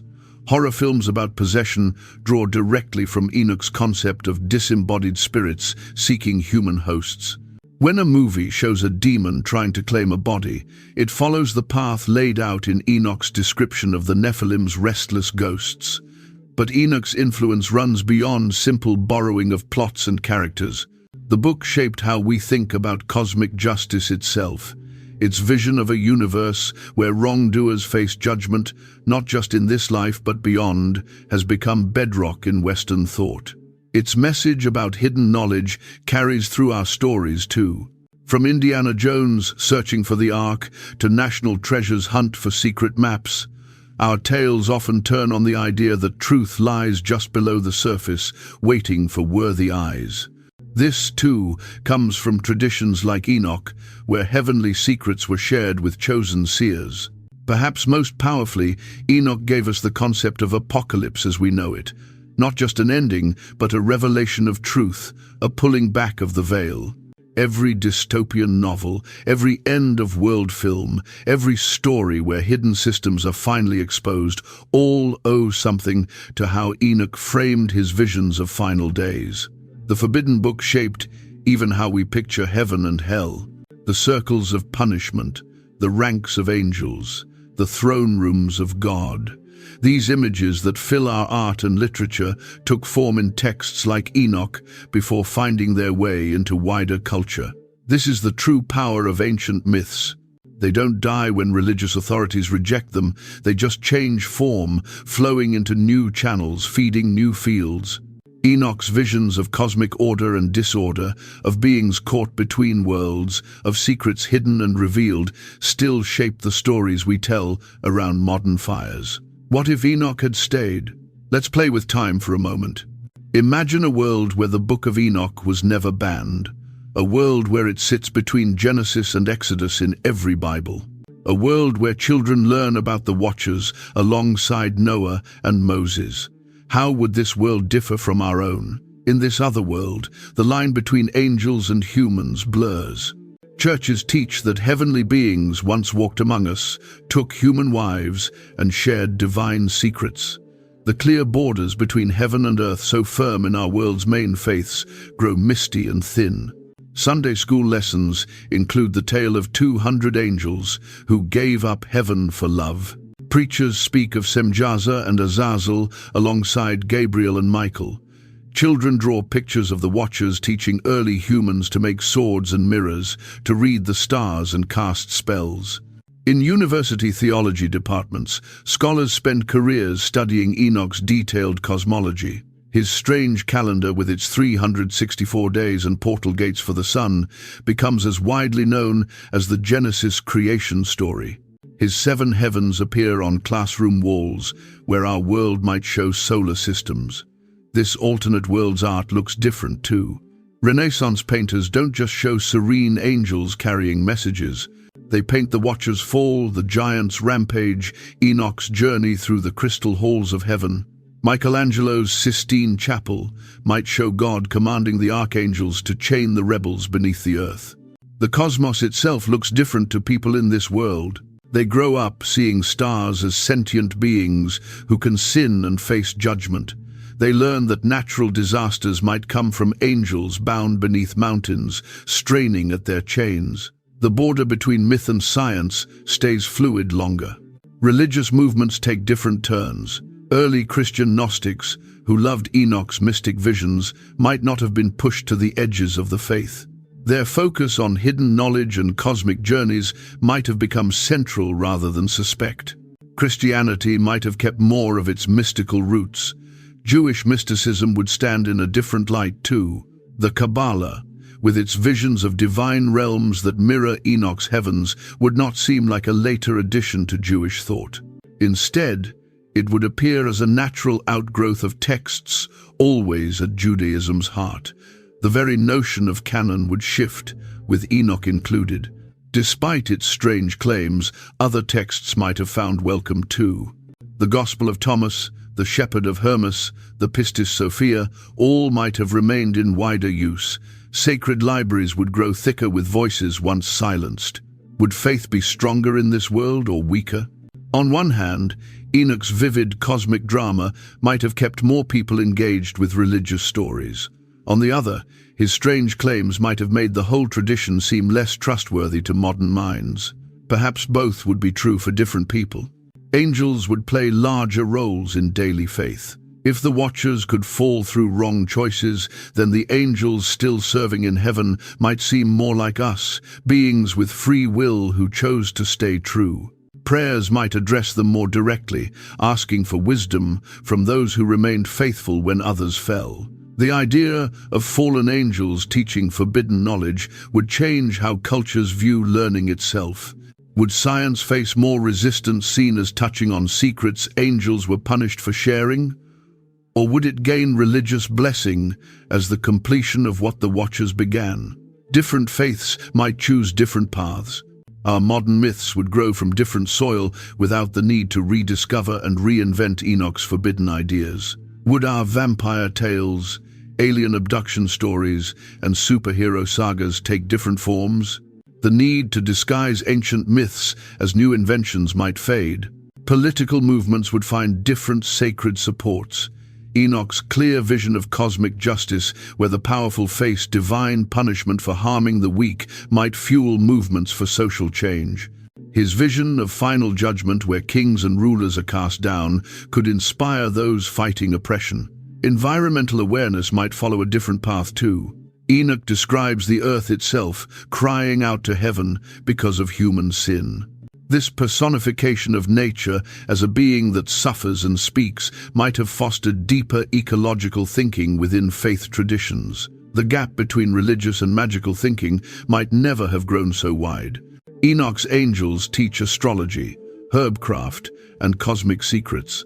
Had these remained part of sacred manuscript, the split between faith and magic that shaped European history might have taken a gentler form. The very shape of human hope might look different. Enoch's detailed vision of resurrection and renewal of a world cleansed and remade offers specific comfort. His named angels watching over natural forces provide faces for cosmic powers. His 7 heavens give the afterlife a map. All these make the unseen world feel closer, more real. Of course, we can't know how small changes ripple through time. Perhaps in this imagined world, someone would write an essay asking, what if Enoch had been banned? They might picture a world much like our own and marvel at how different things would be. The question matters because it reminds us how powerful choices about sacred texts can be. The decision to include or exclude a single book shaped how billions would picture the cosmos. It influenced art, literature, psychology, and politics in ways we're still tracing. In the end, though Enoch was banned, it never truly left. Like the Watchers themselves, it lived on at the edges of our world, whispering its secrets to those who would listen. Officially rejected, it still shaped how we dream, how we fear, how we picture the spaces between the stars. And now, as more people rediscover this strange, forbidden book, its journey continues. Once again, readers walk with Enoch through crystal halls of heaven. Once again, they hear the earth cry out against human sin. Once again, they witness angels fall for love and face divine justice. The Book of Enoch reminds us that no truth dies just because authorities reject it. It only waits like a seed in dry earth for the right season to grow again.